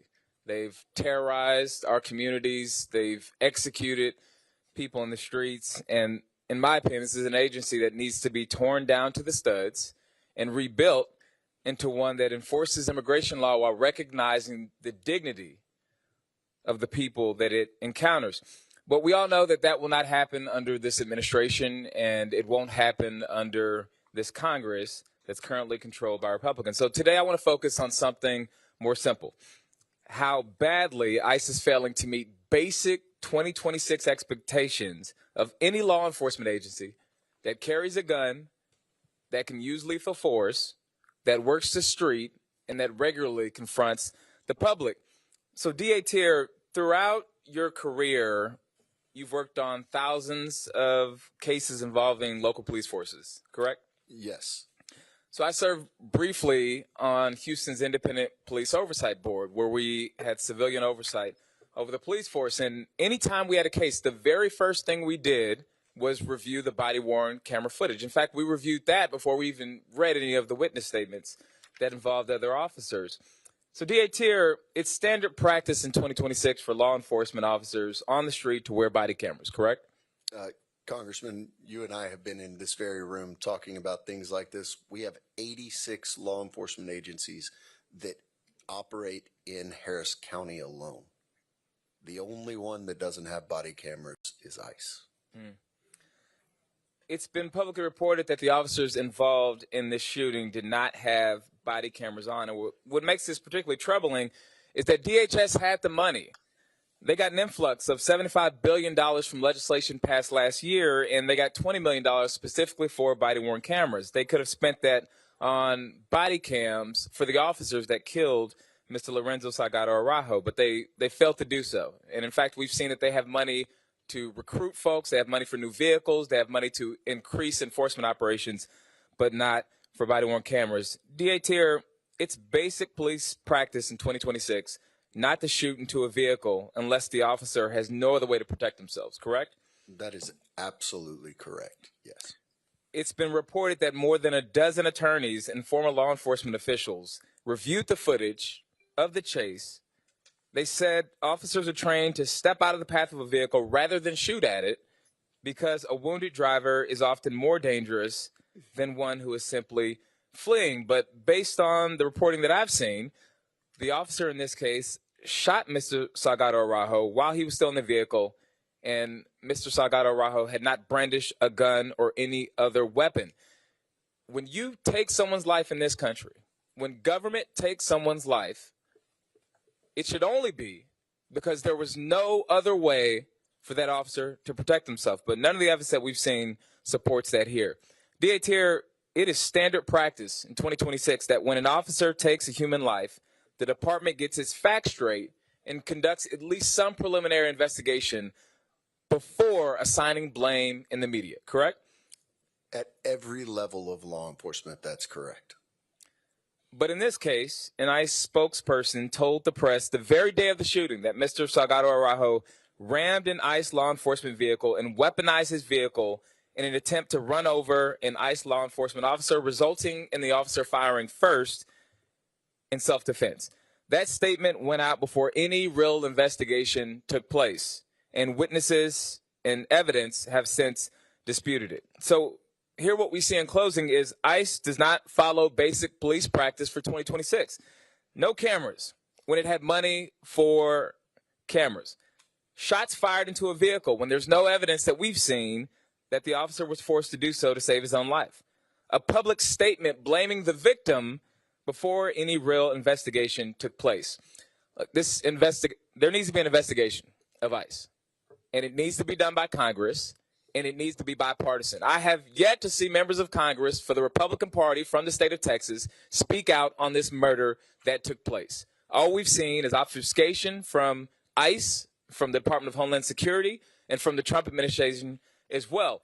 In January, new leadership will happen in the halls of Congress. And I know that every single person sitting up on this stage right now will be in full-throated support of an investigation. So in closing, I want to say to Ronaldo, to Lorenzo Jr., thank you for your courage, and we will make sure justice happens when we take back the halls of Congress. I yield back, Chairman. Thank you, Congressman. We will now hear from the Congresswoman from the state of California, Nanette Barragan. Thank you, Mr. Chairman. I want to start by offering my condolences to Ron and Lorenzo Salgado for the loss of your father. You have very powerful statements, and your ask of the Congress and members is going to be taken to Washington to make sure everybody hears those, not just those that are here today. You have my commitment that I'm going to do all I can to hold this administration, ICE officials, any law enforcement accountable, especially to bring justice to your family and your father in what was a killing, a murder that needs to be fully investigated. And so I continue to call on all those in law enforcement to do what they can to bring justice here and get all the facts. DA Terra, I want to go to you. It's reported that you now have access to the van and to surveillance footage. Are you satisfied that the evidence was preserved from the moment federal authorities took custody, including complete chain of custody records? To the extent that we have evidence, I am satisfied. We still have a significant amount of physical evidence that we have not been able to get possession of. So that's to be determined, including in up to the weapon that was used. And the other biggest concern for me around evidence that is in possession of only DHS, OIG, and ICE are the documentations around and the reports around what happened and why those agents were on that street that morning. Apparently, the U.S. Attorney is privy to information that we're not, based on the statement that was released a few days ago. And because of that, I think this body and certainly my office needs to have the FOW, the Field Operational Worksheet that ICE utilizes for the interaction previously where they said that 2 Guatemalans were trying to be detained. ICE would have created an FOW for that. They would have supplemented that FOW after the initial interaction with the 2 Guatemalans, which I want to be real clear here, would have had the license plate of the white van that they were actually looking for. Because if you're just going to try to knock down a white van in the east end of Harris County, Houston, you're going to be busy.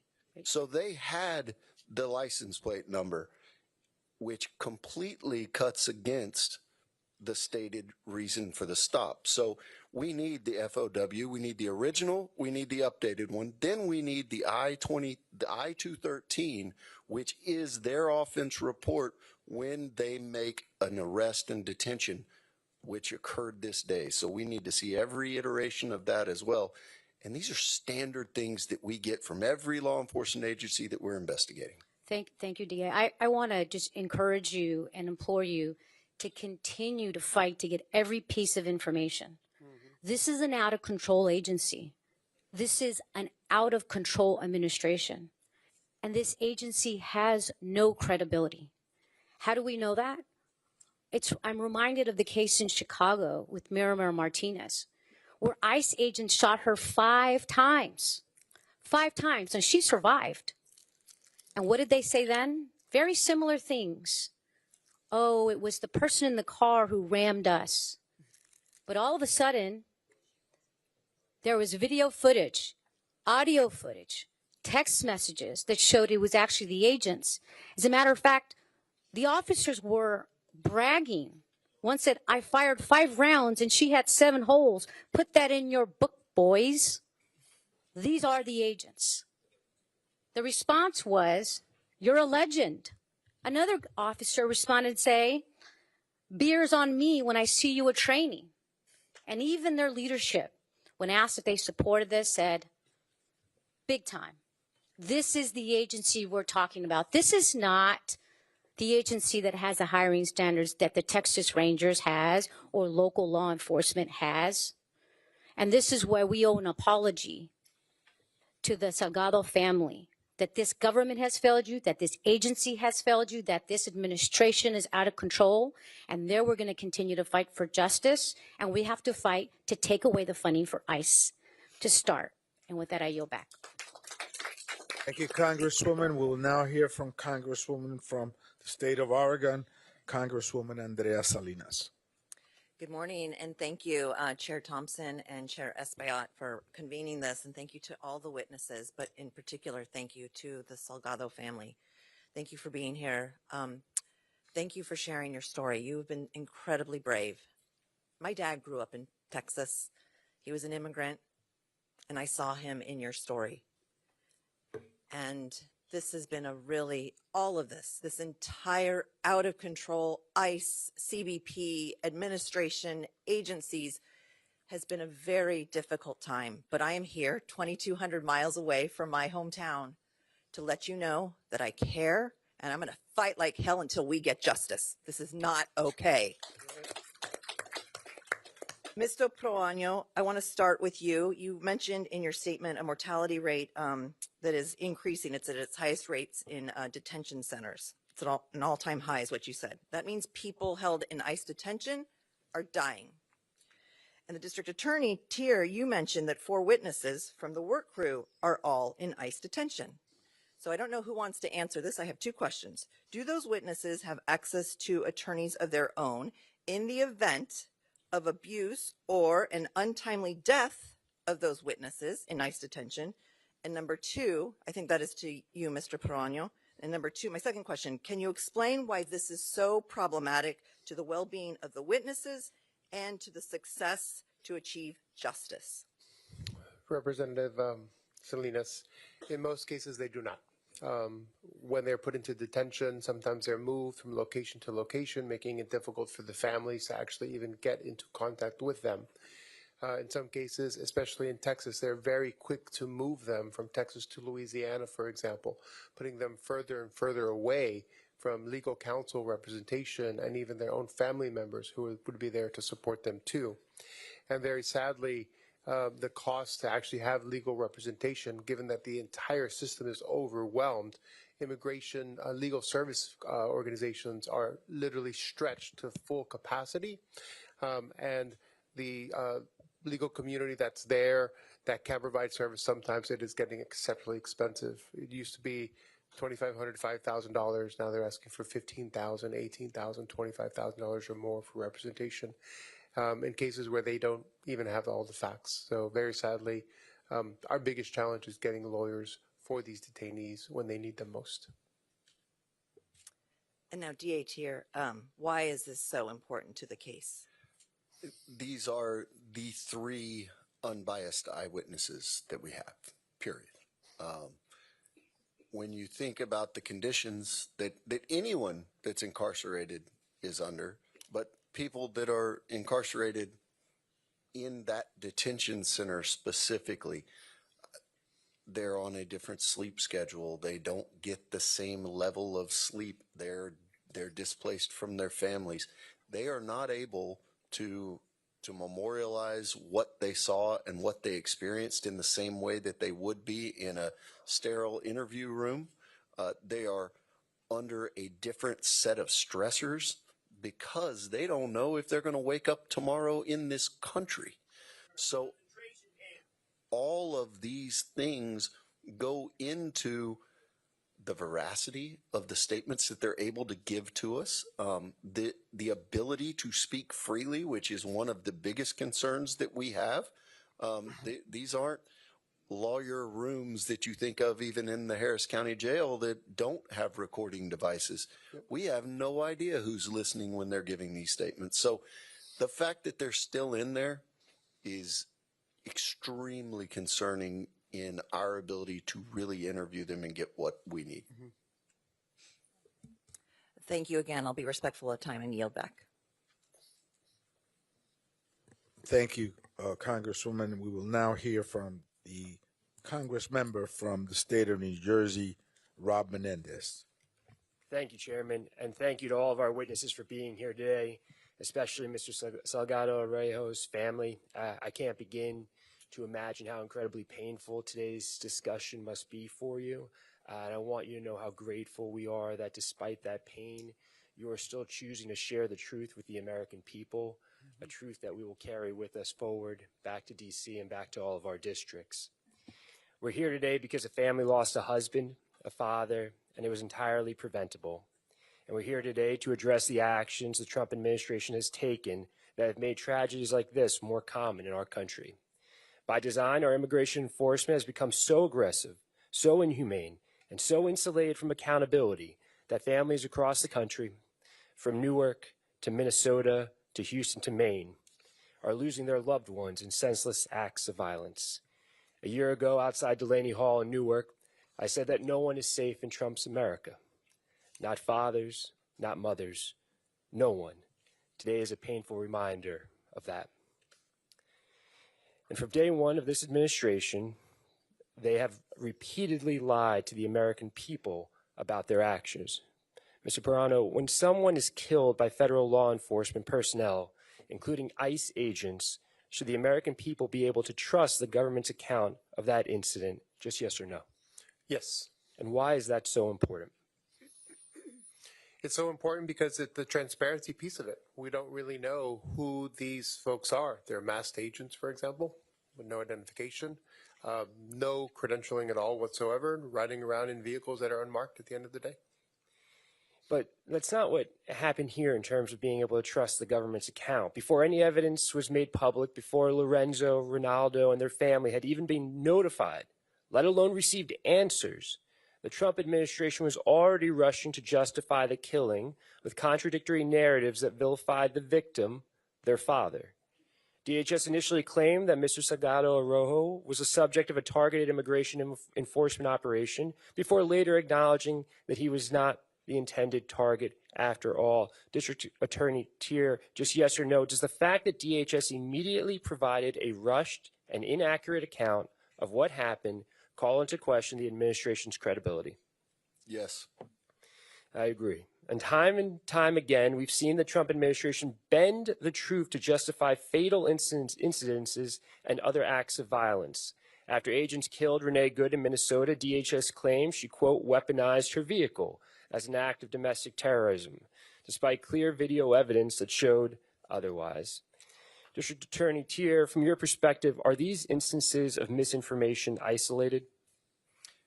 I can speak to this one, and it is extraordinarily concerning the number of different versions that came out prior to anything.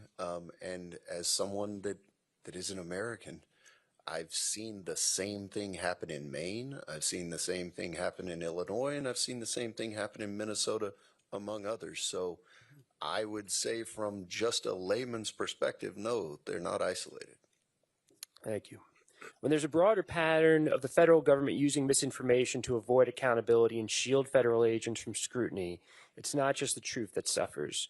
Mr. Perano, if federal agencies know that the president and his administration will lie to cover up their misconduct, does that create a culture of impunity around the use of force? It has emboldened this agency. It has emboldened these officers. They think that they can get away with it at the end of the day. And that really is a travesty of justice, and really goes against every fiber of really what any of us know to be an honest and just system. Would it be fair to say that under these circumstances, violence against immigrants is not accidental, but systematically encouraged? They are attacking and hunting Latinos and Latino communities. And throughout the country? Throughout the country. In Minnesota, in Chicago, in New Orleans, in Charlotte, in Newark, in LA, across the country.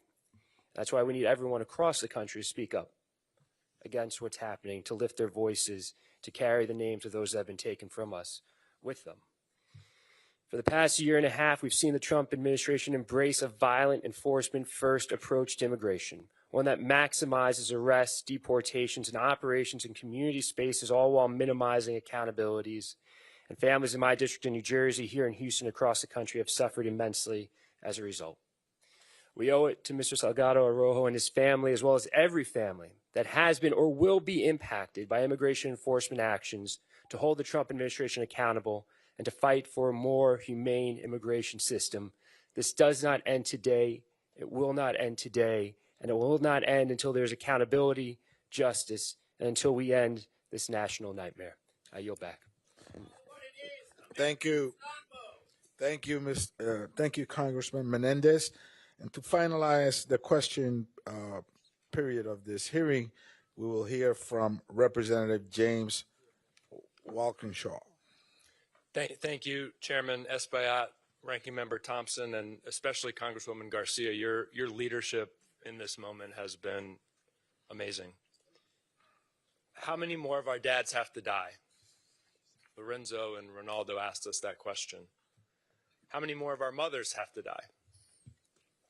I appreciate all of the witnesses today. You all have provided valuable insights and information, but I came across the country to see Ronaldo and Lorenzo, to look into your eyes and to see your pain and your anger so that I can take it back to Washington and communicate it to my colleagues. But I also saw your resolve. You know, I left my house this morning in Virginia. It was early in the morning. It was dark. My 5-year-old son was asleep. Went into his bedroom. I kissed him on the forehead, and I said, "Daddy will be home tonight." And I will. But your father didn't make it home. Juan Sebastian Guerrero didn't make it home. Renee Good didn't make it home. Now, Ronaldo and Lorenzo, when you're a dad, you're always kind of wondering, are you doing a good job?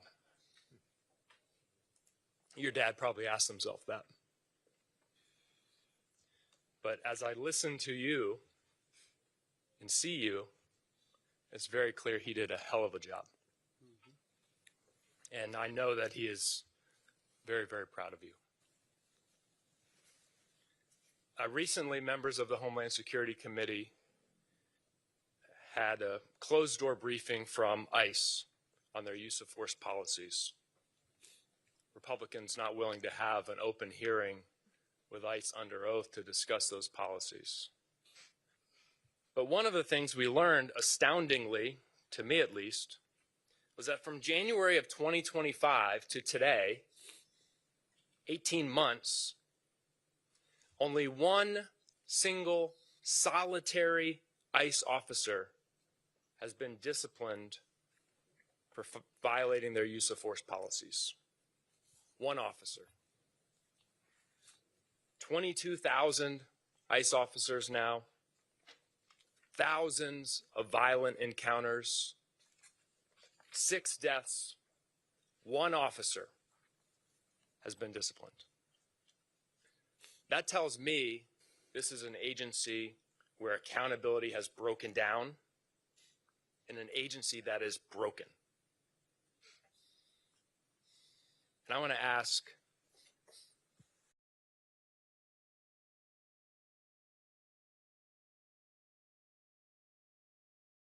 have an oversight responsibility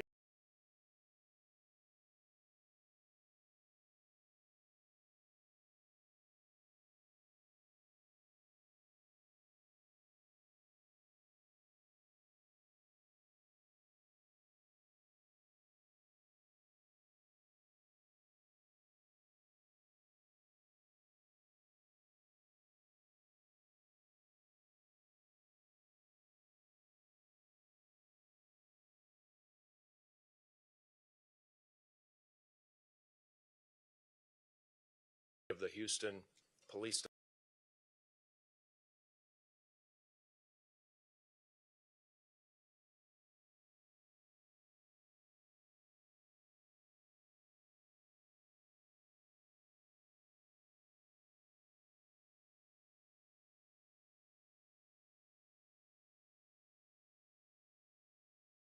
A professional, trained organization and something like that would not happen.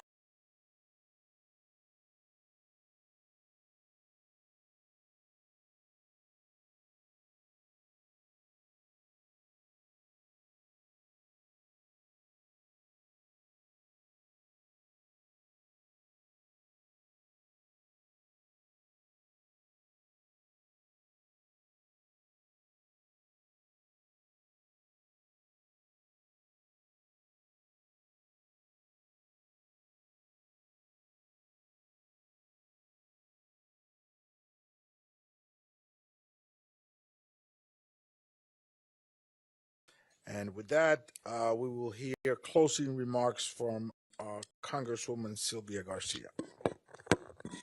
Thank you, Mr. Chairman, and I too want to thank all the witnesses today, and of course, thank them for their honesty, their courage, and your willingness to share your story, especially Mr. Salgado's sons. Share them with Congress and with the American people. I also want to thank every member of the community who is here and for supporting this family as we go through this process. I want to thank also Judge Lena Hidalgo and the entire county team headed by our former colleague, Erica Lee Carter, who is now the county administrator. Thank you for hosting us today and handling all the logistics. I want to thank Mayor Whitmire, who's still with us here today, and that's been through a greater part of this hearing, because it's really going to take all of us working together. Today is just one hearing, but it's not the last hearing. Today was about making sure this community knows that no one will ever forget Mr. Salgado, and that we're not going to forget all the other deaths under the custody or in the control of ICE. Throughout today's testimony, we heard difficult stories, but we've also heard about fear in the community. We heard about uncertainty. We heard about families whose lives have been changed forever. I wish we had also heard from ICE and the Department of Homeland Security. But unfortunately, as I said earlier, they chose not to come testify, and they've also chose not to answer any of our questions in writing, and we've introduced those letters into the record. But their absence does not erase the questions that have been asked today. It does not erase what happened on July 7th, and it certainly does not erase Congress's responsibility to pursue the truth. The people of Houston deserve answers. They deserve transparency. They deserve accountability. To the Salgado family, I want to say again, thank you. I know that no hearing can lessen your pain. No hearing can bring Lorenzo back. But your willingness to share your story has ensured that his life will not be reduced to a statistic or forgotten in a government report. This is the beginning. We will continue demanding documents, seeking testimony, and asking the questions of all the federal agencies involved, especially those who have refused to answer. And we will continue standing with this community because accountability has no option. Transparency is not optional. The Constitution is not optional. We owe the Salgado family the truth. We owe the community accountability. And we owe future generations a government worthy of the public's trust. I now want to also thank Ranking Member Thompson and Chairman Espaillat and all my colleagues who came from across the country and everyone who participated today. Again, this hearing is not the ending, but our work is also continuing. We will seek justice for Lorenzo Salgado Araujo. We will continue fighting for accountability, and we will continue standing with the people of Houston and this family until justice is done. Thank you, and the hearing is adjourned.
they should do with that? They can't hold one. They don't. You don't want them to have a stand. They should have a stand for it. This We have a stand. You have a If stand. we could. Okay, awesome. That's why they're all going back. We probably need to have somebody in the middle. Like, we got the run shut. there it is.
There? Okay, awesome. Thank you.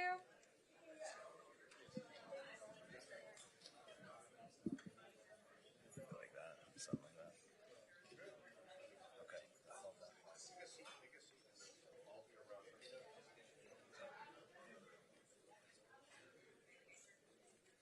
Do we want to pick these up as well?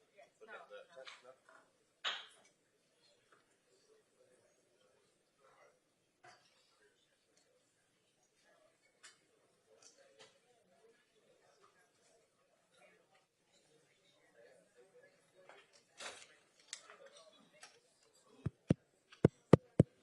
Are y'all still getting it back there?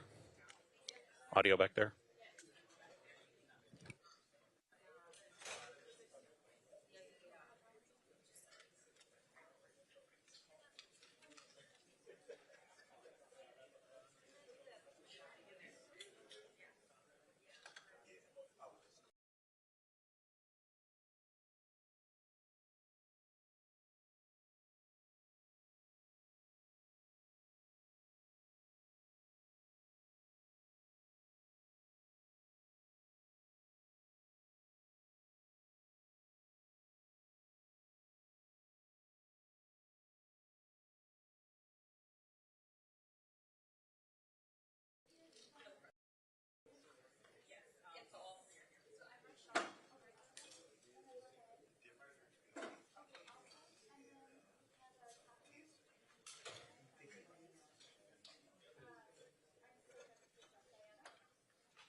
were telling me you were thinking about me.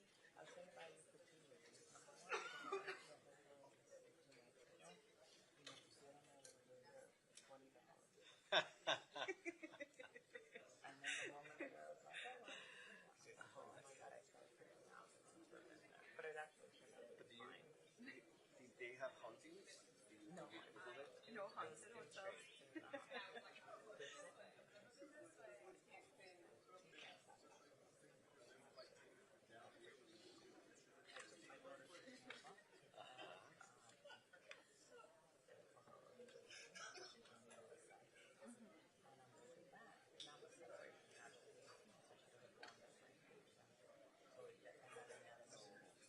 De los regulares.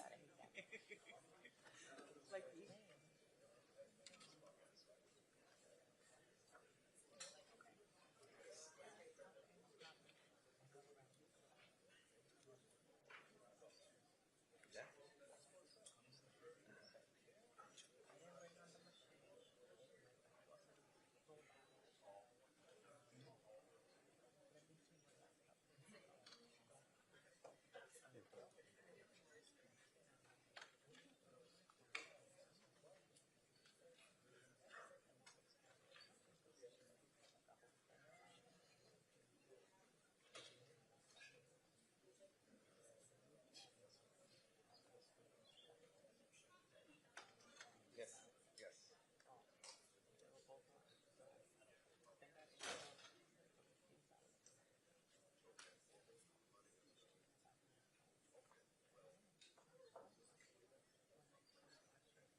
good to see you again. Muy bien. Thank you so much for everything that you do.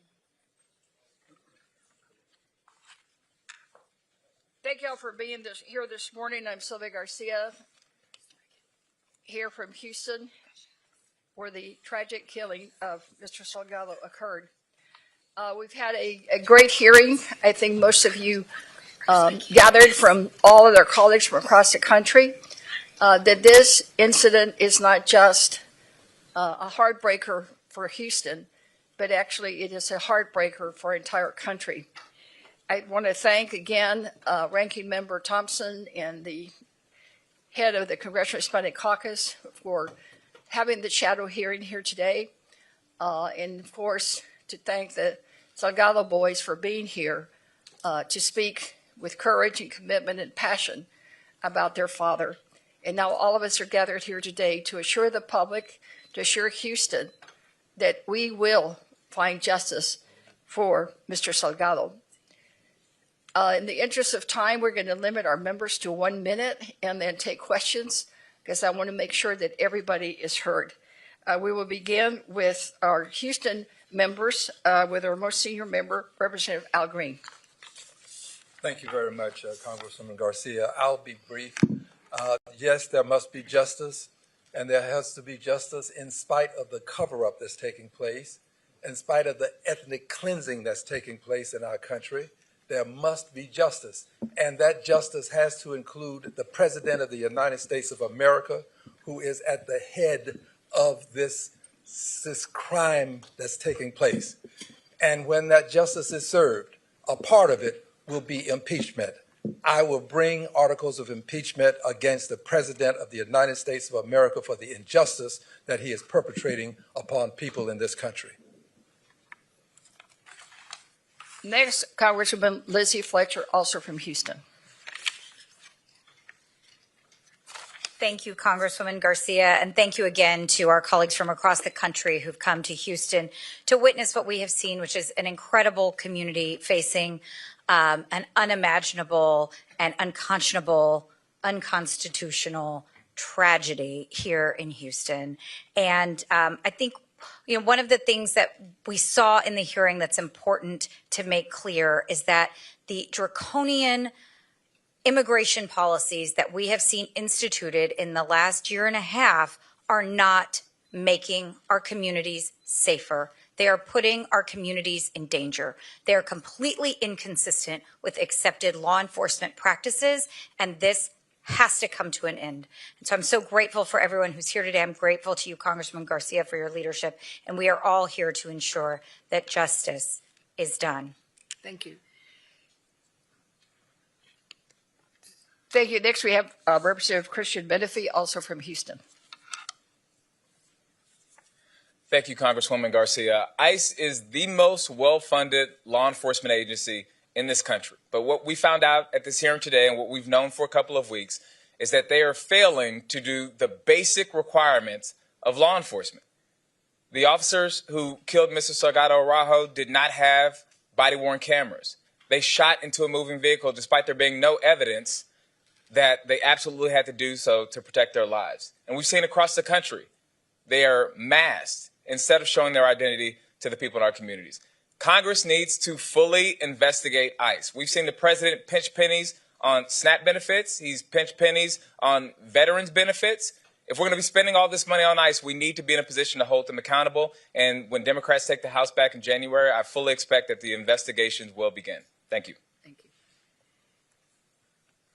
Next, the chair of the Congressional Hispanic Caucus, Adriano Espaillat of New York. Thank you, Congresswoman Garcia. A crime has been committed, and there is a cover-up. ICE is not here. DHS is not here. The FBI is not here, all of which were duly invited. And what we heard from the district attorney of Harris County is that there is no cooperation whatsoever with these federal agencies and his investigation. So we will hold these agencies accountable. We will continue our oversight duties, and the money given to ICE, $113 billion, must be rescinded, must be clawed back. This is a horrendous injustice. Thank you. Next is Representative Barragan of California.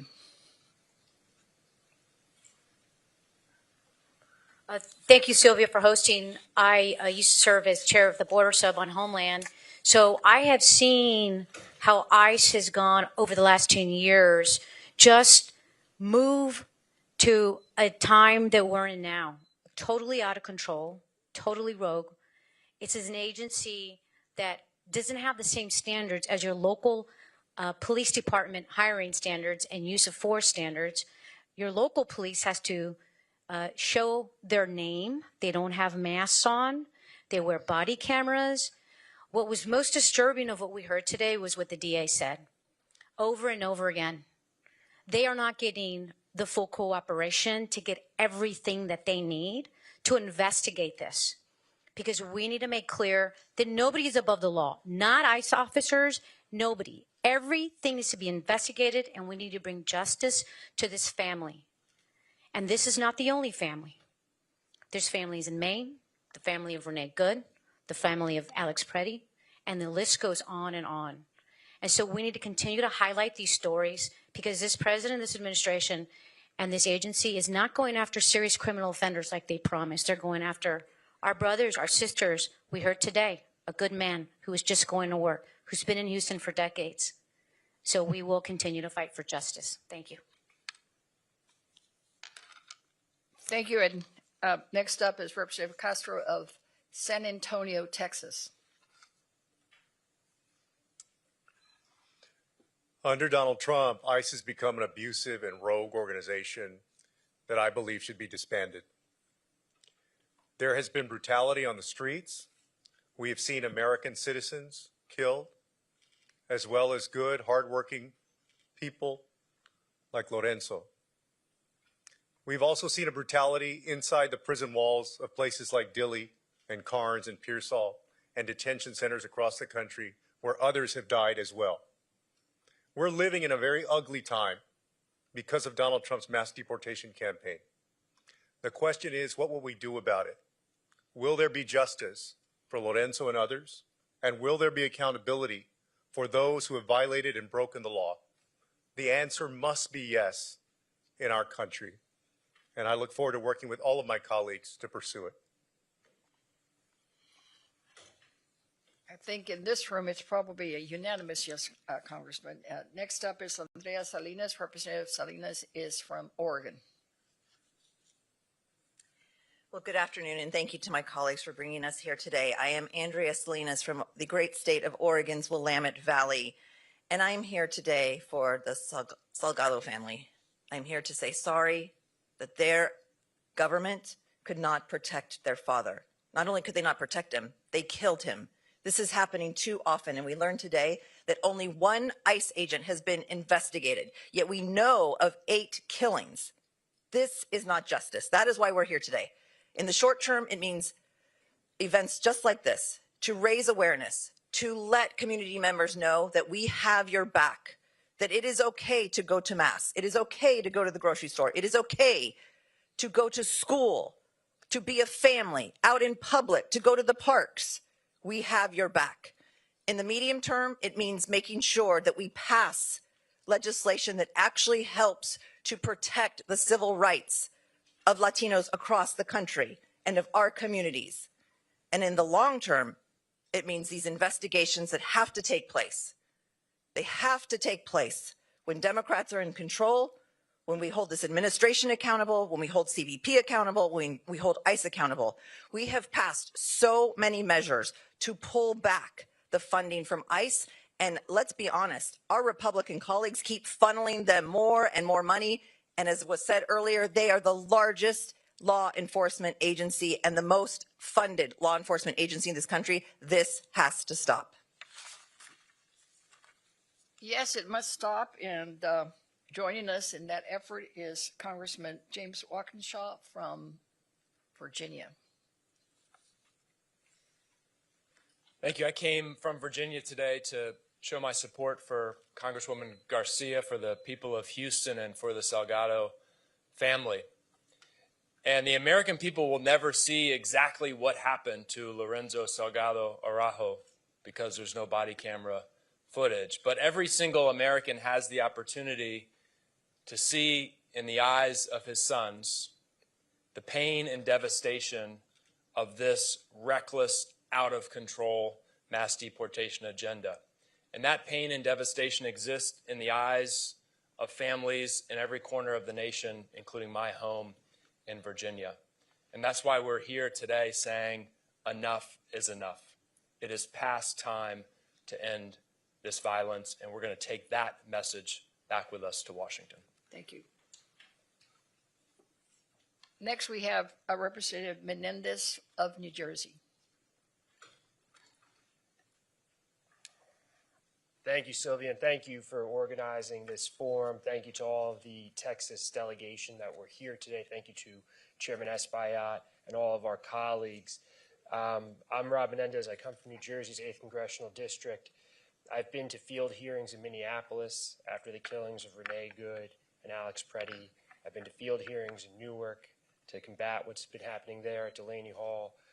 My plea to the American people is don't wait for this to happen in your community. Speak out now. The best time would have been yesterday, but speak out now because this is not who we are as a country. And this will arrive at our doorstep, whether we acknowledge that or not. It will impact us directly or impact those that we care about. I had a look into the eyes of 2 young men who lost their father. That should not be happening in our country at the hands of the federal government. And we can stop it. Us here, the elected representatives, will be at the tip of the spear in pushing back against this administration. But the more people that join the chorus of Americans who are saying this is wrong and unacceptable, the stronger we become in pushing back against this and ending this national nightmare and turning the page on the darkness that we have seen. And we're going to keep showing up until we turn that page. We're going to keep showing up and engaging with the American people across the country to get us to those better tomorrows, to end this national nightmare. I'm so thankful for my colleagues that I get to do this work with. Thank you. And of course, all of us must join in this effort. And with us today, we also have some of our strong allies that have been with us from the very beginning. I'd like to start with Rochelle Garza, Commission Chair of the United States Commission on Civil Rights. Good afternoon, everyone. Lorenzo Salgado Araujo should still be alive today. His family should be welcoming him home after work, not mourning his death. They should be talking about weekend plans, not protesting for accountability. My name is Rochelle Garza, and I proudly serve as the chair of the U.S. Commission on Civil Rights. Over the past few months, I've heard directly from communities in St. Paul, Minnesota, Chicago, and most recently Los Angeles through the People's Hearings on Immigration Enforcement. It's an effort organized by the Hispanic Federation, the Texas Civil Rights Project, the Miranda Family Fund, and Latino Victory Foundation. And the testimony we've heard is a powerful reminder of why institutions like the Commission on Civil Rights exist. Since its creation in 1957, the Commission was designed to go directly to the communities to document and report on the status of civil rights to the President and Congress. Today, it remains the only independent, bipartisan, fact-finding federal agency with this responsibility. And so I want to thank the Congressional Hispanic Caucus, especially Chair Espaillat and Congresswoman Garcia, for inviting me to listen, to learn, and share what I heard today with my colleagues on the Commission as we deliberate our next investigation. And what I heard today mirrors what I've heard from over 100 individuals impacted by immigration enforcement efforts. I've listened to parents, workers, faith leaders, educators, attorneys, and directly impacted individuals describe how immigration enforcement has changed their lives, how it's harmed their families, and how it's disrupted their neighborhoods. I heard how a father, a U.S. citizen who had filmed ICE activity, exercising his First Amendment rights in St. Paul, found his children fearful of the unmarked ICE vehicle that had parked outside their home. I heard how a mother who had recently given birth was taken from her newborn when she was nursing and denied support to maintain her milk or feed her baby. I heard how a U.S. citizen, a small business owner, was beaten and taken by ICE officers despite his pleas that he was a citizen. And I heard how over 300 car wash employees were disappeared in Los Angeles, separating families, traumatizing those who were lucky enough to be released. The reality of what I heard is the same no matter what city I've been in, from St. Paul to Chicago to Los Angeles to Houston. People are being racially profiled and disappeared. The right to protest is under attack, and people are being killed. As a resident of the Rio Grande Valley, immigration enforcement, for better or worse, has been a part of my life.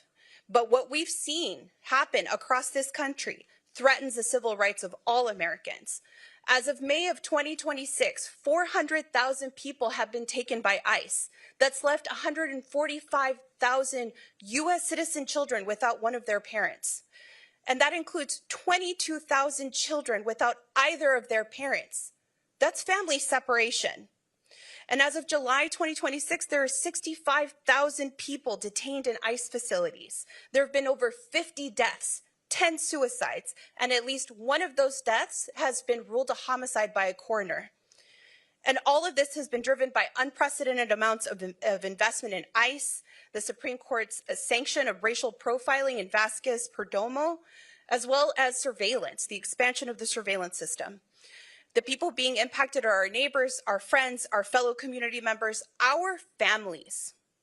And as a mother to two girls, a 2-year-old and a 4-year-old, I am absolutely horrified by what is happening, and my heart breaks for Lorenzo's family. The Commission on Civil Rights exists because civil rights violations cannot be ignored simply because they are difficult or politically controversial. With each tragedy, the calls for an independent investigation into immigration enforcement have grown louder and increasingly bipartisan. These calls have now gone beyond our borders, with the United Nations High Commissioner for Human Rights requesting an investigation into all deaths in ICE custody. The people's hearings on immigration enforcement demonstrated the urgent need for that scrutiny, and it is my hope that our commission agrees to investigate and make clear that civil rights protections do not end where immigration enforcement begins. For Lorenzo's family and for all families whose worlds have been shattered by federal immigration enforcement, there are people that you will never meet that are grieving with you, and they are demanding justice, and we will get it. Thank you.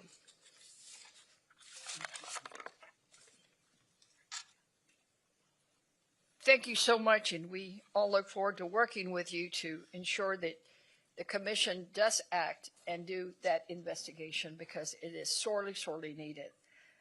Next up, we have Rafael Colasso, Senior Director of Political Campaigns and Executive Director, Unidos U.S. Action Fund, and Eric Olguin, Unidos U.S. Texas State Director.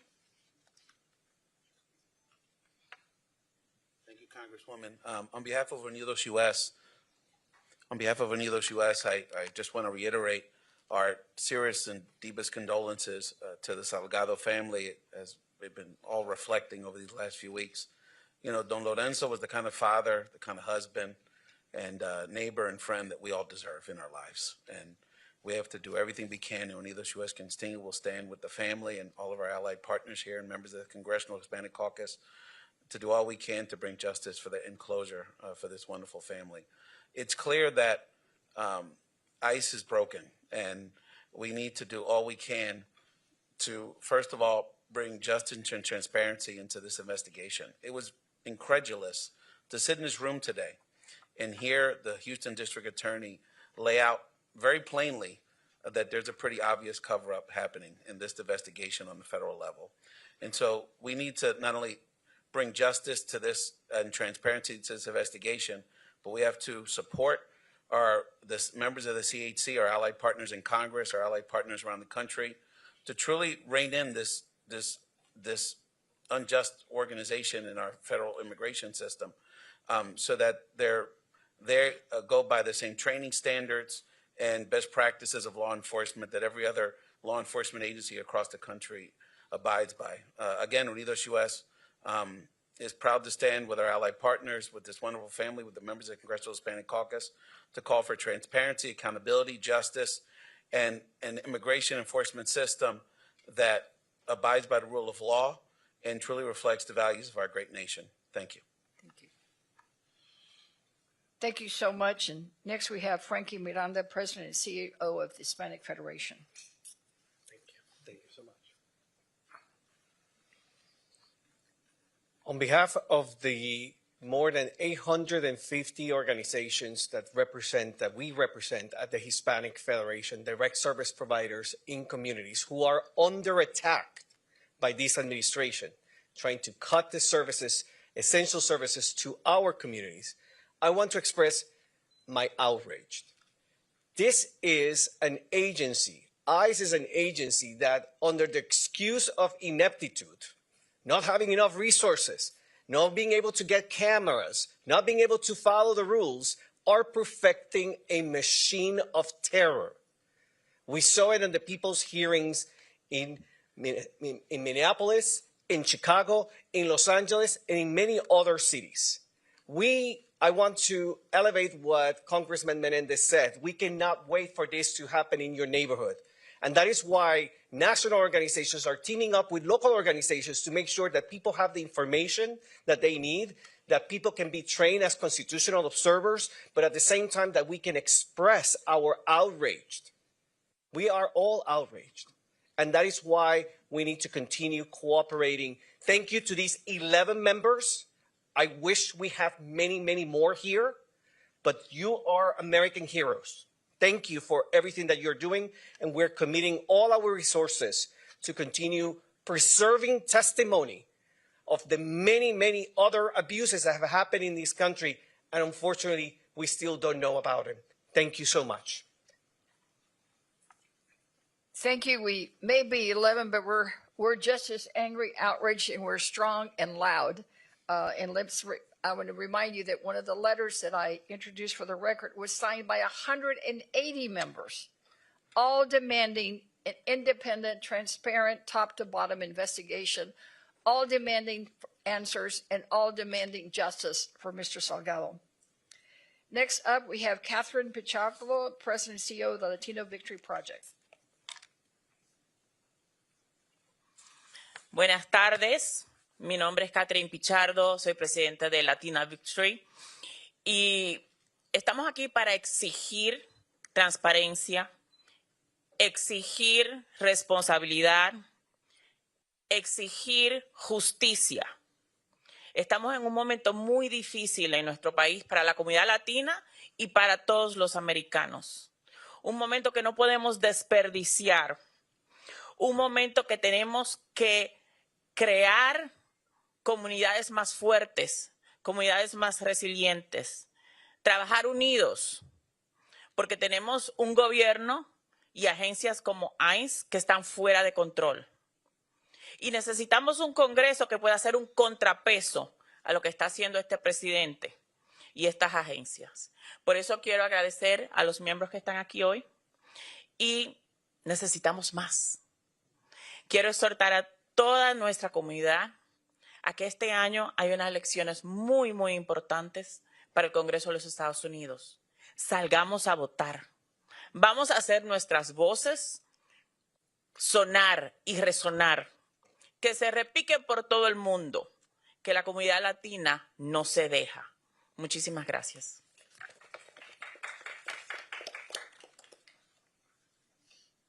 Next we have Diana Isa, Texas State Director, Mi Familia Vota.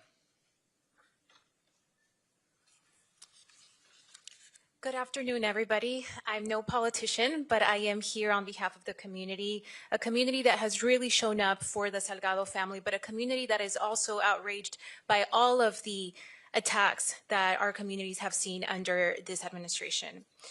On behalf of Mi Familia Vota, our hearts are with the Salgado family as they grieve this unimaginable loss. Lorenzo Salgado Araujo represented the very best of our community. We stand with his loved ones as they seek truth, justice, and accountability. Lorenzo's death also focuses us to confront a much larger issue.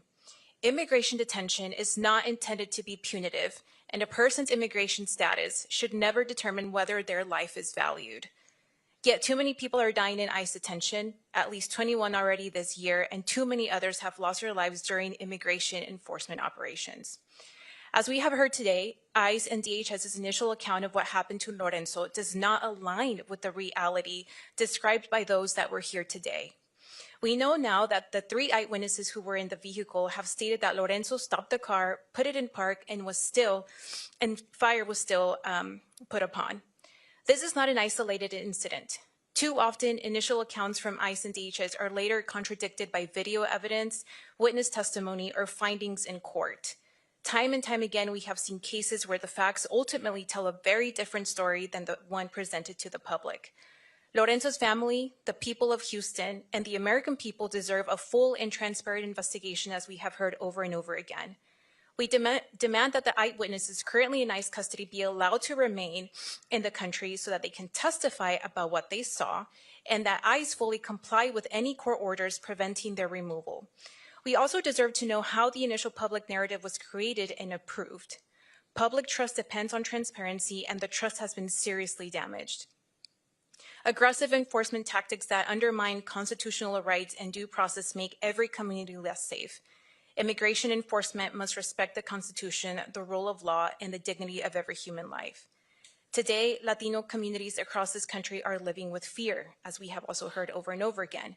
Many people they are being targeted not because of criminal conduct, but because of the color of their skin, the language that they speak, where they shop, or the neighborhoods that they call home. The fear cannot become the defining feature of American society, and it must never become the defining feature of our immigration system. Latino families deserve the same safety, dignity, and equal protection as every other Houstonian. Our community will not be silenced, even if the Trump White House continues to use inflammatory anti-immigrant rhetoric, and we will continue to speak out, organize, and demand accountability. I urge all of us that are eligible to vote these elections. Too much is at stake. And thank you everybody here, allied and members of Congress, for the support. Thank you. Thank you. That concludes our opening remarks. If there's any questions from the press, either directed to me or to any of the members or allies present. In the pink. Thank you. Congresswoman Garcia, you mentioned that you really wanted to get transparency in terms of what was happening with this investigation. Was there anything in particular you wanted to learn today, and any questions that you still have in terms of how things are proceeding at the federal and local level? Well, as I directed a question to the DA, I mean, I would like to know who the shooter is and get some assurance that he's not on the streets anywhere in America, and might take the same, in what I consider, unlawful, excessive, abusive force that he took. Because I think at any time that I've been around in law enforcement, whenever there's a shooting, they immediately put that person on administrative leave. They make sure that that person is no longer in the streets. We haven't gotten that assurance. So that is one of the questions that I still have. Next, sir. Somebody mentioned Woody Park and what happened here. And the end result was that law enforcement here in Houston, across the country, had longer times to train. How long are ICE agents being trained? Because I've heard it was not long at all before they put it in the field. Well, I'm hearing everything from 2 weeks to months, but I'll defer to who had that briefing, Mr. Whiteshot. Can you know that answer? Yeah, I can. More specific. Currently, ICE says it's 40 days, and here's what we know, though: they have removed from the training for ICE officers critical elements that existed before around use of force, around their use of firearms.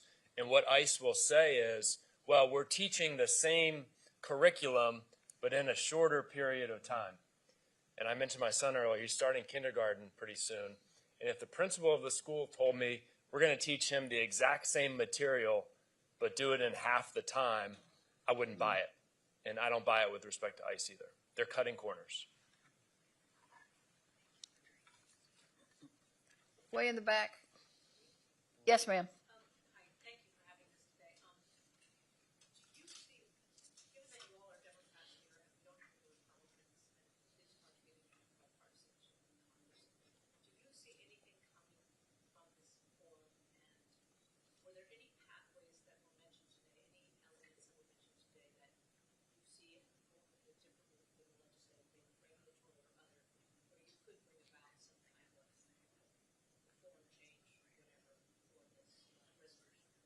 Well, I think one of the things you'll see is what we've already done. I mean, we put out a 10-point plan for reforms in ICE. We also all have committed to not providing one more penny of funding for ICE. Those are all real concrete things that we're already doing. And I think all of us here gathered today represent, probably 7 or 8 different committees. And I can tell you that all the committees of jurisdiction are already looking at what they can do.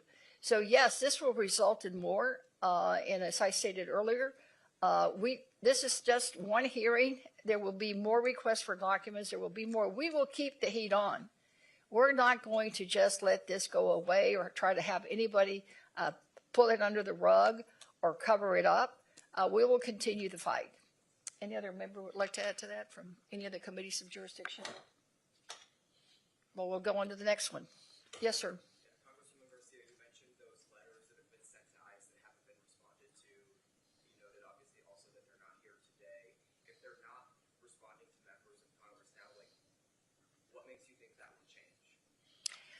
Well, I'm very hopeful that November will change things, and we will be able to get some answers. I was, in the interest of full disclosure, I did have a conversation with the acting director of ICE, and that is when he committed that there would be body cameras on all agents in the field by the end of this month. Later, I had a conversation with the Secretary of DHS, Department of Homeland Security. He indicated that was too soon, they needed enough time, so now he's saying 45 to 90 days. So even if we manage to make sure that they do it, that will be, frankly, a big win because right now we have nothing. So I want to make sure that the public understands that it may be small steps, but we will get there because we're not going to get stopped until we get justice for Mr. Salgado and some changes in ICE, period, full stop. Let me add something. Sure. Thank you. The Honorable Benny Thompson was here today. He is currently the ranking member of Homeland Security, the committee in Congress. And as such, he has sent a letter to the head of ICE as well as DHS, I suppose. And in that letter, there were many questions that were asked, but he's laying the foundation for a future hearing. All of the Democratic members on the committee signed the letter. The Democrats are committed to an investigation, transparency, and accountability. Anyone else? Sure. What has changed is that this is a watershed moment for the Latino community. We've had over 175,000 people sign petitions.